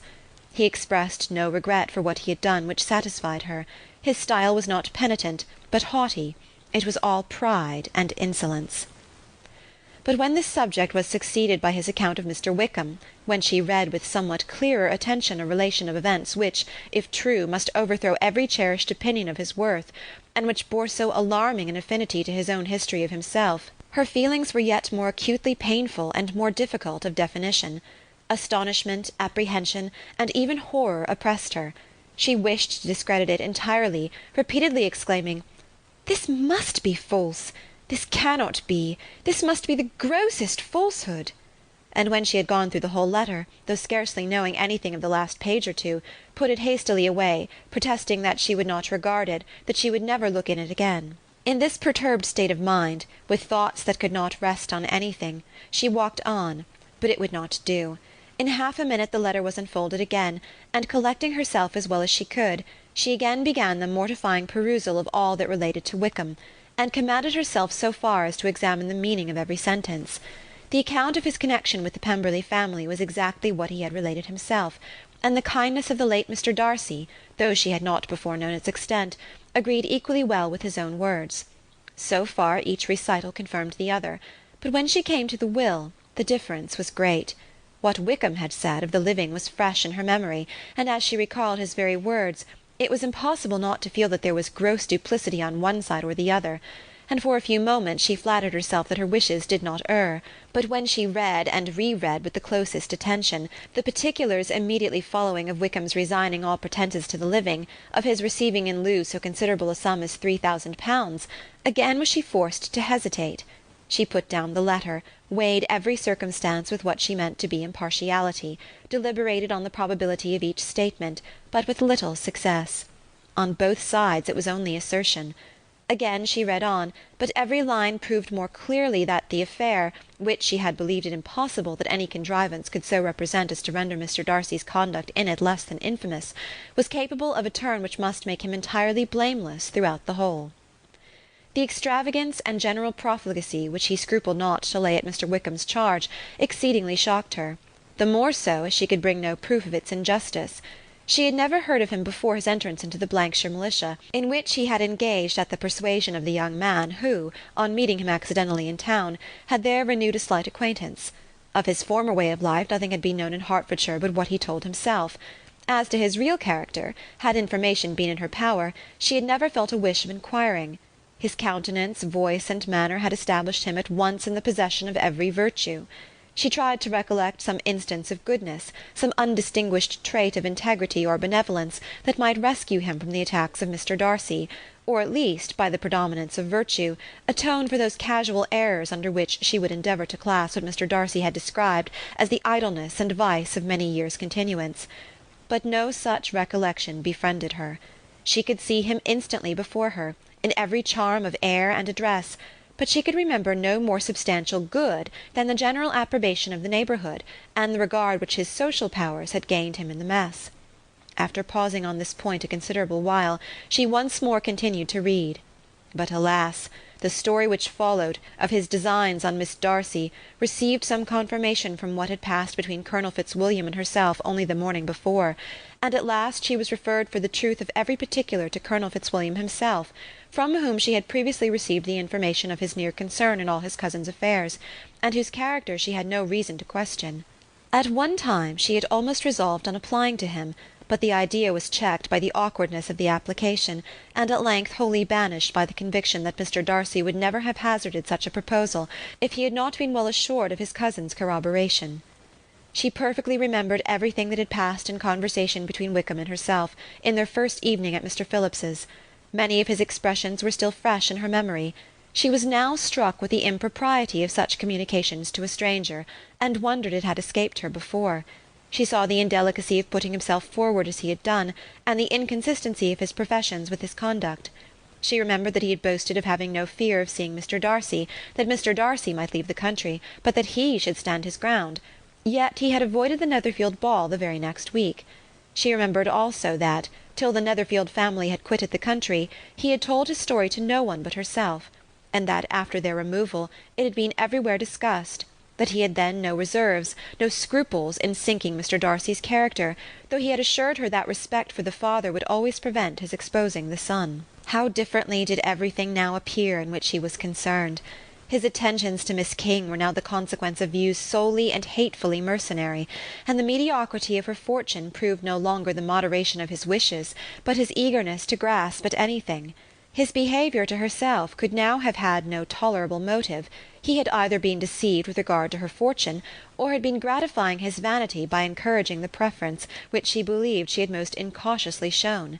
Every lingering struggle in his favour grew fainter and fainter, and in farther justification of Mr. Darcy, she could not but allow Mr. Bingley, when questioned by Jane, had long ago asserted his blamelessness in the affair, that proud and repulsive as were his manners, she had never, in the whole course of their acquaintance, an acquaintance which had latterly brought them much together, and given her a sort of intimacy with his ways, seen anything that betrayed him to be unprincipled or unjust, anything that spoke him of irreligious or immoral habits, that among his own connections he was esteemed and valued, that even Wickham had allowed him merit as a brother, and that she had often heard him speak so affectionately of his sister as to prove him capable of some amiable feeling, that had his actions been what Mr. Wickham represented them, so gross a violation of everything right could hardly have been concealed from the world, and that friendship between a person capable of it and such an amiable man as Mr. Bingley was incomprehensible.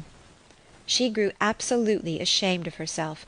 Of neither Darcy nor Wickham could she think without feeling she had been blind, partial, prejudiced, absurd. "How despicably have I acted!" she cried.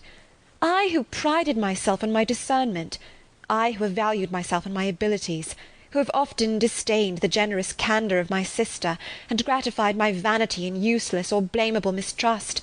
How humiliating is this discovery! Yet how just a humiliation! Had I been in love, I could not have been more wretchedly blind. But vanity, not love, has been my folly. Pleased with the preference of one, and offended by the neglect of the other, on the very beginning of our acquaintance, I have courted prepossession and ignorance, and driven reason away, where either were concerned. Till this moment I never knew myself." From herself to Jane, from Jane to Bingley, her thoughts were in a line which soon brought to her recollection that Mr. Darcy's explanation there had appeared very insufficient, and she read it again. Widely different was the effect of a second perusal. How could she deny that credit to his assertions in one instance which she had been obliged to give it in the other? He declared himself to be totally unsuspicious of her sister's attachment, and she could not help remembering what Charlotte's opinion had always been. Neither could she deny the justice of his description of Jane. She felt that Jane's feelings, though fervent, were little displayed, and that there was a constant complacency in her air and manner not often united with great sensibility. When she came to that part of the letter in which her family were mentioned in terms of such mortifying yet merited reproach, her sense of shame was severe. The justice of the charge struck her too forcibly for denial, and the circumstances to which he particularly alluded as having passed at the Netherfield ball, and as confirming all his first disapprobation, could not have made a stronger impression on his mind than on hers. The compliment to herself and her sister was not unfelt. It soothed but could not console her for the contempt which had thus been self-attracted by the rest of her family, and as she considered that Jane's disappointment had in fact been the work of her nearest relations, and reflected how materially the credit of both must be hurt by such impropriety of conduct, she felt depressed beyond anything she had ever known before. After wandering along the lane for 2 hours, giving way to every variety of thought, to reconsidering events, determining probabilities, and reconciling herself, as well as she could, to a change so sudden and so important, fatigue, and a recollection of her long absence, made her at length return home, and she entered the house with the wish of appearing cheerful as usual, and the resolution of repressing such reflections as must make her unfit for conversation. She was immediately told that the 2 gentlemen from Rosings had each called during her absence, Mr. Darcy only for a few minutes to take leave, but that Colonel Fitzwilliam had been sitting with them at least an hour, hoping for her return, and almost resolving to walk after her till she could be found. Elizabeth could but just affect concern in missing him. She really rejoiced at it. Colonel Fitzwilliam was no longer an object. She could think only of her letter. End of chapter 36.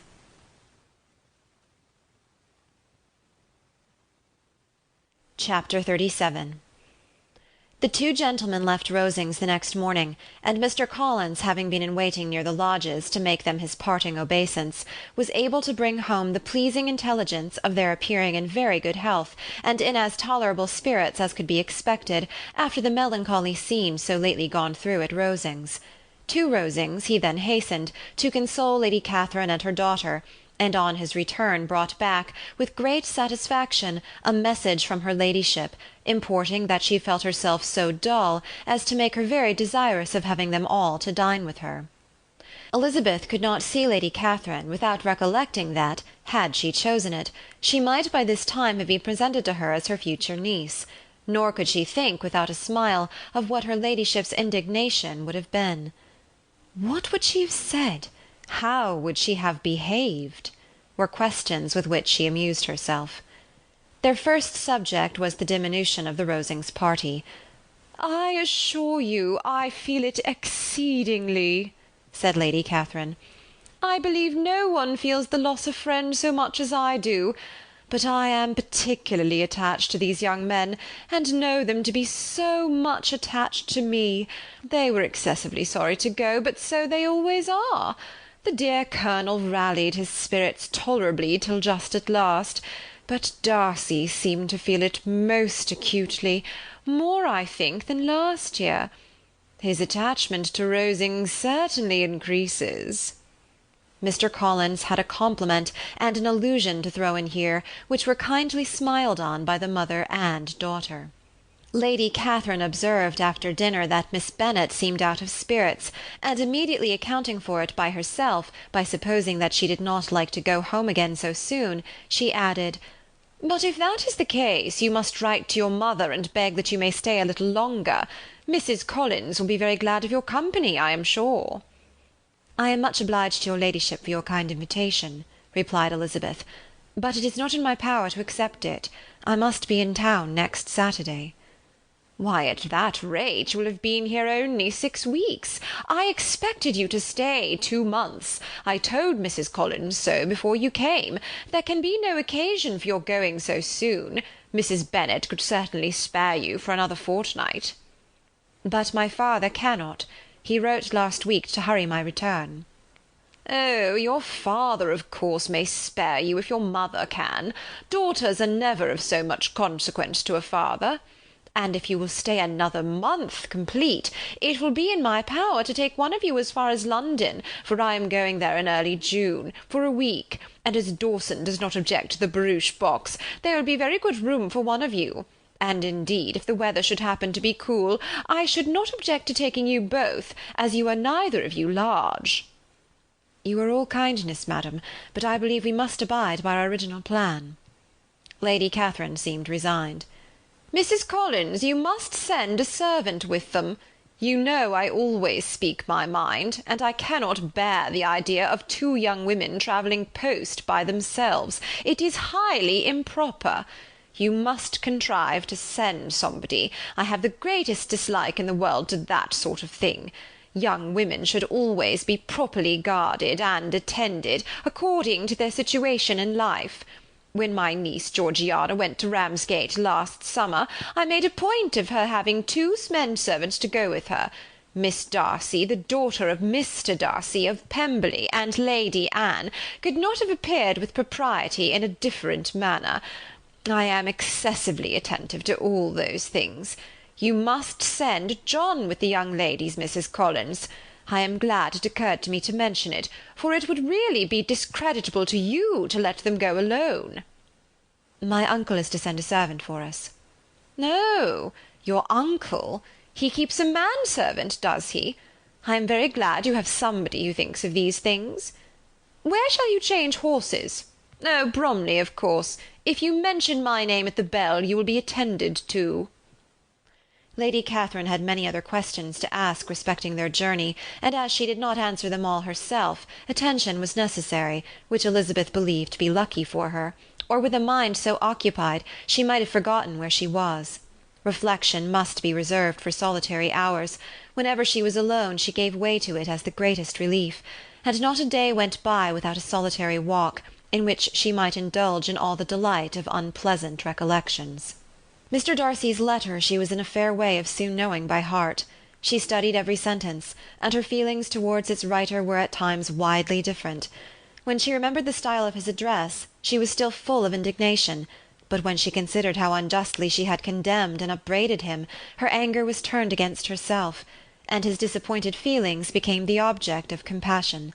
His attachment excited gratitude, his general character respect, but she could not approve him, nor could she for a moment repent her refusal, or feel the slightest inclination ever to see him again. In her own past behaviour there was a constant source of vexation and regret, and in the unhappy defects of her family a subject of yet heavier chagrin. They were hopeless of remedy. Her father, contented with laughing at them, would never exert himself to restrain the wild giddiness of his youngest daughters, and her mother, with manners so far from right herself, was entirely insensible of the evil. Elizabeth had frequently united with Jane in an endeavour to check the imprudence of Catherine and Lydia, but while they were supported by their mother's indulgence, what chance could there be of improvement? Catherine, weak-spirited, irritable, and completely under Lydia's guidance, had been always affronted by their advice, and Lydia, self-willed and careless, would scarcely give them a hearing. They were ignorant, idle, and vain. While there was an officer in Meryton they would flirt with him, and while Meryton was within a walk of Longbourn they would be going there for ever. Anxiety on Jane's behalf was another prevailing concern, and Mr. Darcy's explanation, by restoring Bingley to all her former good opinion, heightened the sense of what Jane had lost. His affection was proved to have been sincere, and his conduct cleared of all blame, unless any could attach to the implicitness of his confidence in his friend. How grievous, then, was the thought that, of a situation so desirable in every respect, so replete with advantage, so promising for happiness, Jane had been deprived, by the folly and indecorum of her own family. When to these recollections was added the development of Wickham's character, it may be easily believed that the happy spirits which had seldom been depressed before were now so much affected as to make it almost impossible for her to appear tolerably cheerful. Their engagements at Rosings were as frequent during the last week of her stay as they had been at first. The very last evening was spent there, and her ladyship again inquired minutely into the particulars of their journey, gave them directions as to the best method of packing, and was so urgent on the necessity of placing gowns in the only right way, that Maria thought herself obliged, on her return, to undo all the work of the morning, and pack her trunk afresh. When they parted, Lady Catherine, with great condescension, wished them a good journey, and invited them to come to Hunsford again next year, and Miss de Bourgh exerted herself so far as to curtsy and hold out her hand to both. Chapter 37.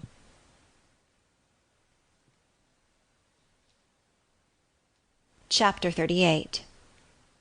On Saturday morning Elizabeth and Mr. Collins met for breakfast a few minutes before the others appeared, and he took the opportunity of paying the parting civilities which he deemed indispensably necessary. "I know not, Miss Elizabeth," said he, "whether Mrs. Collins has yet expressed her sense of your kindness in coming to us, but I am very certain you will not leave the house without receiving her thanks for it. The favour of your company has been much felt, I assure you. We know how little there is to tempt any one to our humble abode. Our plain manner of living, our small rooms and few domestics, and the little we see of the world, must make Hunsford extremely dull to a young lady like yourself, but I hope you will believe us grateful for the condescension, and that we have done everything in our power to prevent your spending your time unpleasantly." Elizabeth was eager with her thanks and assurances of happiness. She had spent 6 weeks with great enjoyment, and the pleasure of being with Charlotte, and the kind attentions she had received, must make her feel the obliged. Mr. Collins was gratified, and with a more smiling solemnity replied, "It gives me great pleasure to hear that you have passed your time not disagreeably.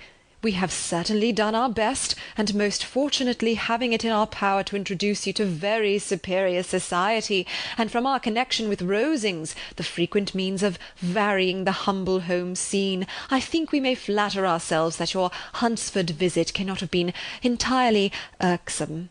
Our situation with regard to Lady Catherine's family is indeed the sort of extraordinary advantage and blessing which few can boast. You see on what a footing we are, you see how continually we are engaged there. In truth, I must acknowledge that, with all the disadvantages of this humble parsonage, I should not think any one abiding in it an object of compassion, while they are sharers of our intimacy at Rosings." Words were insufficient for the elevation of his feelings, and he was obliged to walk about the room, while Elizabeth tried to unite civility and truth in a few short sentences. You may, in fact, carry a very favourable report of us into Hertfordshire, my dear cousin. I flatter myself, at least, that you will be able to do so. Lady Catherine's great attentions to Mrs. Collins you have been a daily witness of, and altogether I trust it does not appear that your friend has drawn an unfortunate... but on this point it will be as well to be silent. Only let me assure you, my dear Miss Elizabeth, that I can from my heart most cordially wish you equal felicity in marriage. My dear Charlotte and I have but one mind and one way of thinking. There is in everything a most remarkable resemblance of character and ideas between us. We seem to have been designed for each other." Elizabeth could safely say that it was a great happiness where that was the case, and with equal sincerity could add that she firmly believed and rejoiced in his domestic comforts. She was not sorry, however, to have the recital of them interrupted by the lady from whom they sprang. Poor Charlotte! It was melancholy to leave her to such society. But she had chosen it with her eyes open, and though evidently regretting that her visitors were to go, she did not seem to ask for compassion. Her home and her housekeeping, her parish and her poultry, and all their dependent concerns, had not yet lost their charms. At length the chaise arrived, the trunks were fastened on, the parcels placed within, and it was pronounced to be ready. After an affectionate parting between the friends, Elizabeth was attended to the carriage by Mr. Collins, and as they walked down the garden he was commissioning her with his best respects to all her family, not forgetting his thanks for the kindness he had received at Longbourn in the winter, and his compliments to Mr. and Mrs. Gardiner, though unknown. He then handed her in, Maria followed, and the door was on the point of being closed, when he suddenly reminded them, with some consternation, that they had hitherto forgotten to leave any message for the ladies at Rosings. "But," he added, "you will of course wish to have your humble respects delivered to them, with your grateful thanks for their kindness to you while you have been here." Elizabeth made no objection. The door was then allowed to be shut, and the carriage drove off. "Good gracious!" cried Maria, after a few minutes' silence. "It seems but a day or two since we first came, and yet how many things have happened!" "A great many indeed," said her companion with a sigh. "We have dined 9 times at Rosings, besides drinking tea there twice. How much I shall have to tell!" Elizabeth added privately, "And how much I shall have to conceal." Their journey was performed without much conversation or any alarm, and within 4 hours of their leaving Hunsford they reached Mr. Gardiner's house, where they were to remain a few days. Jane looked well, and Elizabeth had little opportunity of studying her spirits amidst the various engagements which the kindness of her aunt had reserved for them, but Jane was to go home with her, and at Longbourn there would be leisure enough for observation. It was not without an effort meanwhile that she could wait even for Longbourn before she told her sister of Mr. Darcy's proposals. To know that she had the power of revealing what would so exceedingly astonish Jane, and must at the same time so highly gratify whatever of her own vanity she had not yet been able to reason away, was such a temptation to openness as nothing could have conquered with the state of indecision which she remained as to the extent of what she should communicate, and her fear, if she once entered on the subject, of being hurried into repeating something of Bingley, which might only grieve her sister further. Chapter 38. Chapter 39. It was the 2nd week in May, in which the 3 young ladies set out together from Gracechurch Street for the town of in Hertfordshire, and as they drew near the appointed inn where Mr. Bennet's carriage was to meet them, they quickly perceived, in token of the coachman's punctuality, both Kitty and Lydia looking out of a dining-room upstairs. These 2 girls had been above an hour in the place, happily employed in visiting an opposite milliner, watching the sentinel on guard, and dressing a salad and cucumber. After welcoming their sisters, they triumphantly displayed a table set out with such cold meat as an inn larder usually affords, exclaiming, "Is not this nice? Is not this an agreeable surprise?" "And we mean to treat you all," added Lydia, "but you must lend us the money, for we have just spent ours at the shop out there." Then showing her purchases, "Look here, I have bought this bonnet. I do not think it is very pretty, but I thought I might as well buy it as not. I shall pull it to pieces as soon as I get home, and see if I can make it up any better." And when her sisters abused it as ugly, she added with perfect unconcern, "Oh, but there are 2 or 3 much uglier in the shop, and when I have bought some prettier coloured satin to trim it with fresh, I think it will be very tolerable. Besides, it will not much signify what one wears this summer, after the Blankshire have left Meryton, and they are going in a fortnight." "Are they indeed?" cried Elizabeth with the greatest satisfaction. "They are going to be encamped near Brighton, and I do so want papa to take us all there for the summer. It would be such a delicious scheme, and I dare say it would cost hardly anything at all. Mamma would like to go too, of all things. Only think what a miserable summer else we shall have." Yes, thought Elizabeth, that would be a delightful scheme indeed, and completely do for us at once. Good heaven! Brighton, and a whole campful of soldiers to us, who have been overset already by one poor regiment of militia and the monthly balls of Meryton. "Now I have got some news for you," said Lydia, as they sat down at table. "What do you think? It is excellent news, capital news, and about a certain person we all like." Jane and Elizabeth looked at each other, and the waiter was told he need not stay. Lydia laughed and said, "Ay, that is just like your formality and discretion. You thought the waiter must not hear, as if he cared. I dare say he often hears worse things said than I am going to say. But he is an ugly fellow. I am glad he's gone. I never saw such a long chin in my life. Well, but now for my news. It is about dear Wickham. Too good for the waiter, is it not? There is no danger of Wickham's marrying Mary King. There's for you. She has gone down to her uncle at Liverpool, gone to stay. Wickham is safe." "And Mary King is safe," added Elizabeth, "safe from a connection imprudent as to fortune." "She is a great fool for going away if she liked him." "But I hope there is no strong attachment on either side," said Jane. "I am sure there is not on his. I will answer for it, he never cared 3 straws about her. Who could, about such a nasty, freckled little thing?" Elizabeth was shocked to think that, however incapable of such coarseness of expression herself, the coarseness of the sentiment was little other than her own breast had harboured and fancied liberal. As soon as all had ate and the elder ones paid, the carriage was ordered, and after some contrivance, the whole party, with all their boxes, work-bags, and parcels, and the unwelcome addition of Kitty and Lydia's purchases, were seated in it. "How nicely we are all crammed in!" cried Lydia. "I am glad I bought my bonnet, if it is only for the fun of having another bandbox. Well, now let us be quite comfortable and snug, and talk and laugh all the way home. And in the first place, let us hear what has happened to you all since you went away. Have you seen any pleasant men? Have you had any flirting? I was in great hopes that one of you'd have got a husband before you came back. Jane will be quite an old maid soon, I declare. She's almost 23. Lord, how ashamed I should be of not being married before 23. My Aunt Phillips wants you so to get husbands, you can't think. She says Lizzie had better have taken Mr. Collins, but I do not think there would have been any fun in it. Lord, how I should like to be married before any of you, and then I would chaperone you about to all the balls. Dear me, we had such a good piece of fun the other day at Colonel Forster's. Kitty and me were to spend the day there, and Mrs. Forster promised to have a little dance in the evening. By the by, Mrs. Forster and me are such friends, and so she asked the 2 Harringtons to come, but Harriet was ill, and so Pen was forced to come by herself. And then what do you think we did? We dressed up Chamberlain in women's clothes on purpose to pass for a lady. Only think what fun! Not a soul knew of it but Colonel and Mrs. Forster and Kitty and me, except my aunt, for we were forced to borrow one of her gowns, and you cannot imagine how well he looked. When Denny and Wickham and Pratt and 2 or 3 more of the men came in, they did not know him in the least. Lord, how I laughed, and so did Mrs. Forster. I thought I should have died, and that made the men suspect something, and then they soon found out what was the matter. With such kinds of histories and their parties and good jokes did Lydia, assisted by Kitty's hints and additions, endeavour to amuse her companions all the way to Longbourn. Elizabeth listened as little as she could, but there was no escaping the frequent mention of Wickham's name. Their reception at home was most kind. Mrs. Bennet rejoiced to see Jane in undiminished beauty, and more than once during dinner did Mr. Bennet say voluntarily to Elizabeth, "I am glad you are come back, Lizzie." Their party in the dining-room was large, for almost all the Lucases came to meet Maria and hear the news, and various were the subjects that occupied them.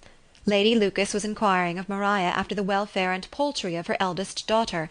Mrs. Bennet was doubly engaged, on the one hand collecting an account of the present fashions from Jane, who sat some way below her, and on the other retailing them all to the younger Lucases, and Lydia, in a voice rather louder than any other person's, was enumerating the various pleasures of the morning to anybody who would hear her. "Oh, Mary," said she, "I wish you had gone with us, for we had such fun. As we went along, Kitty and I drew up the blinds, and pretended there was nobody in the coach, and I should have gone so all the way, if Kitty had not been sick, and when we got to the George, I do think we behaved very handsomely, for we treated the other 3 with the nicest cold luncheon in the world. And if you would have gone, we would have treated you too. And then we came away. It was such fun. I thought we never should have got into the coach. I was ready to die of laughter. And then we were so merry all the way home. We talked and laughed so loud that anybody might have heard us 10 miles off."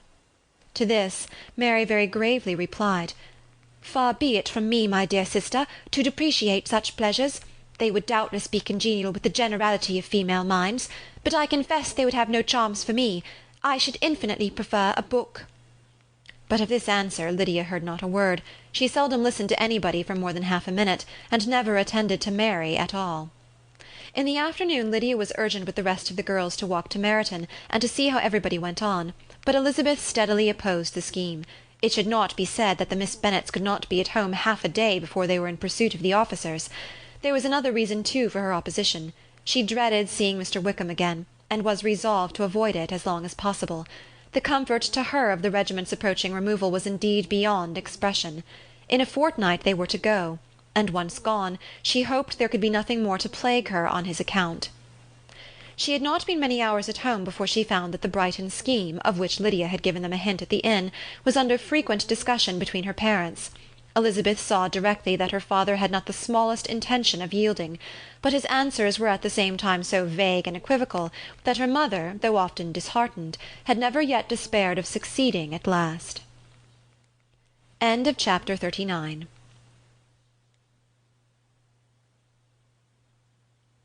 Chapter 40. Elizabeth's impatience to acquaint Jane with what had happened could no longer be overcome, and at length, resolving to suppress every particular in which her sister was concerned, and preparing her to be surprised, she related to her the next morning the chief of the scene between Mr. Darcy and herself. Miss Bennet's astonishment was soon lessened by the strong sisterly partiality which made any admiration of Elizabeth appear perfectly natural, and all surprise was shortly lost in other feelings. She was sorry that Mr. Darcy should have delivered his sentiments in a manner so little suited to recommend them, but still more was she grieved for the unhappiness which her sister's refusal must have given him. "His being so sure of succeeding was wrong," said she, "and certainly ought not to have appeared, but consider how much it must increase his disappointment." "Indeed," replied Elizabeth, "I am heartily sorry for him, but he has other feelings which will probably soon drive away his regard for me. You do not blame me, however, for refusing him?" "Blame you? Oh, no." "But you blame me for having spoken so warmly of Wickham?" "No, I do not know that you were wrong in saying what you did." "But you will know it when I tell you what happened the very next day." She then spoke of the letter, repeating the whole of its contents as far as they concerned George Wickham. What a stroke was this for poor Jane! Who would willingly have gone through the world without believing that so much wickedness existed in the whole race of mankind as was here collected in one individual? Nor was Darcy's vindication, though grateful to her feelings, capable of consoling her for such discovery. Most earnestly did she labour to prove the probability of error, and seek to clear the one without involving the other. "This will not do," said Elizabeth. "You will never be able to make both of them good for anything. Take your choice, but you must be satisfied with only one. There is but such a quantity of merit between them, just enough to make one good sort of man, and of late it has been shifting about pretty much. For my part, I am inclined to believe it all Darcy's, but you shall do as you choose." It was some time, however, before a smile could be extorted from Jane. "I do not know when I have been more shocked," said she. "Wickham so very bad! It is almost past belief. And poor Mr. Darcy! Dear Lizzy, only consider what he must have suffered. Such a disappointment, and with the knowledge of your ill opinion too, and having to relate such a thing of his sister. It is really too distressing. I am sure you must feel it so." "Oh no, my regret and compassion are all done away by seeing you so full of both. I know you will do him such ample justice that I am growing every moment more unconcerned and indifferent. Your profusion makes me saving, and if you lament over him much longer, my heart will be as light as a feather." "Poor Wickham! There is such an expression of goodness in his countenance, such an openness and gentleness in his manner." "There certainly was some great mismanagement in the education of those two young men. One has got all the goodness, and the other all the appearance of it."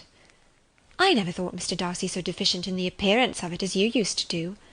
"And yet I meant to be uncommonly clever in taking so decided a dislike to him without any reason. It is such a spur to one's genius, such an opening for wit, to have a dislike of that kind. One may be continually abusive without saying anything just, but one cannot be always laughing at a man without now and then stumbling on something witty. Lizzy, when you first read that letter, I am sure you could not treat the matter as you do now. Indeed, I could not.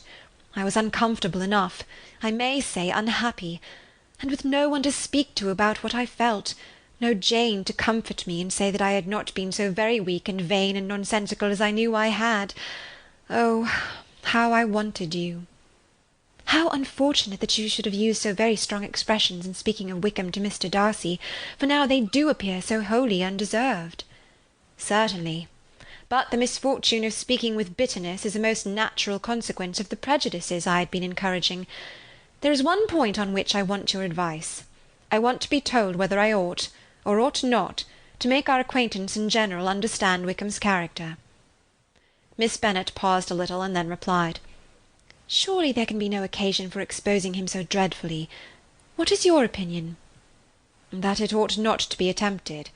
Mr. Darcy has not authorized me to make his communication public. On the contrary, every particular relative to his sister was meant to be kept as much as possible to myself, and if I endeavour to undeceive people as to the rest of his conduct, who will believe me? The general prejudice against Mr. Darcy is so violent that it would be the death of half the good people in Meryton to attempt to place him in an amiable light. I am not equal to it. Wickham will soon be gone, and therefore it will not signify to anyone here what he really is. Some time hence it will all be found out, and then we may laugh at their stupidity in not knowing it before. At present I will say nothing about it." "You are quite right. To have his errors made public might ruin him for ever. He is now perhaps sorry for what he has done, and anxious to re-establish a character. We must not make him desperate." The tumult of Elizabeth's mind was allayed by this conversation. She had got rid of two of the secrets which had weighed on her for a fortnight, and was certain of a willing listener in Jane, whenever she might wish to talk again of either. But there was still something lurking behind, of which prudence forbade the disclosure. She dared not relate the other half of Mr. Darcy's letter, nor explain to her sister how sincerely she had been valued by her friend. Here was knowledge in which no one could partake, and she was sensible that nothing less than a perfect understanding between the parties could justify her in throwing off this last encumbrance of mystery. "And then," said she, "if that very improbable event should ever take place, I shall merely be able to tell what Bingley may tell in a much more agreeable manner himself. The liberty of communication cannot be mine till it has lost all its value." She was now, on being settled at home, at leisure to observe the real state of her sister's spirits. Jane was not happy. She still cherished a very tender affection for Bingley. Having never even fancied herself in love before, her regard had all the warmth of first attachment, and from her age and disposition, greater steadiness than most first attachments often boast, and so fervently did she value his remembrance, and prefer him to every other man, that all her good sense, and all her attention to the feelings of her friends, were requisite to check the indulgence of those regrets which must have been injurious to her own health and their tranquillity. "Well, Lizzy," said Mrs. Bennet one day, "what is your opinion now of this sad business of Jane's? For my part, I am determined never to speak of it again to anybody. I told my sister Phillips so the other day, but I cannot find out that Jane saw anything of him in London. Well, he is a very undeserving young man, and I do not suppose there's the least chance in the world of her ever getting him now. There is no talk of him coming to Netherfield again in the summer, and I have inquired of everybody, too, who is likely to know." "I do not believe he will ever live at Netherfield any more." "Oh, well, it is just as he chooses. Nobody wants him to come. Though I shall always say he used my daughter extremely ill, and if I was her I would not have put up with it. Well, my comfort is, I am sure Jane will die of a broken heart, and then he will be sorry for what he has done." But Elizabeth could not receive comfort from any such expectation, and she made no answer. "Well, Lizzy," continued her mother soon afterwards, "so the Collinses live very comfortable, do they? Well, well, I only hope it will last. And what sort of table do they keep? Charlotte is an excellent manager, I dare say. If she is half as sharp as her mother, she is saving enough. There is nothing extravagant in their housekeeping, I dare say." "No, nothing at all." "A great deal of good management, depend upon it. Yes, yes, they will take care not to outrun their income. They will never be distressed for money. Well, much good may it do them. And so, I suppose, they often talk of having Longbourn when your father is dead. They look upon it quite as their own, I dare say, whenever that happens." "It was a subject which they could not mention before me." "No, it would have been strange if they had, but I make no doubt they often talk of it between themselves. Well, if they can be easy with an estate that is not lawfully their own, so much the better. I should be ashamed of having one that was only entailed on me." End of chapter 40.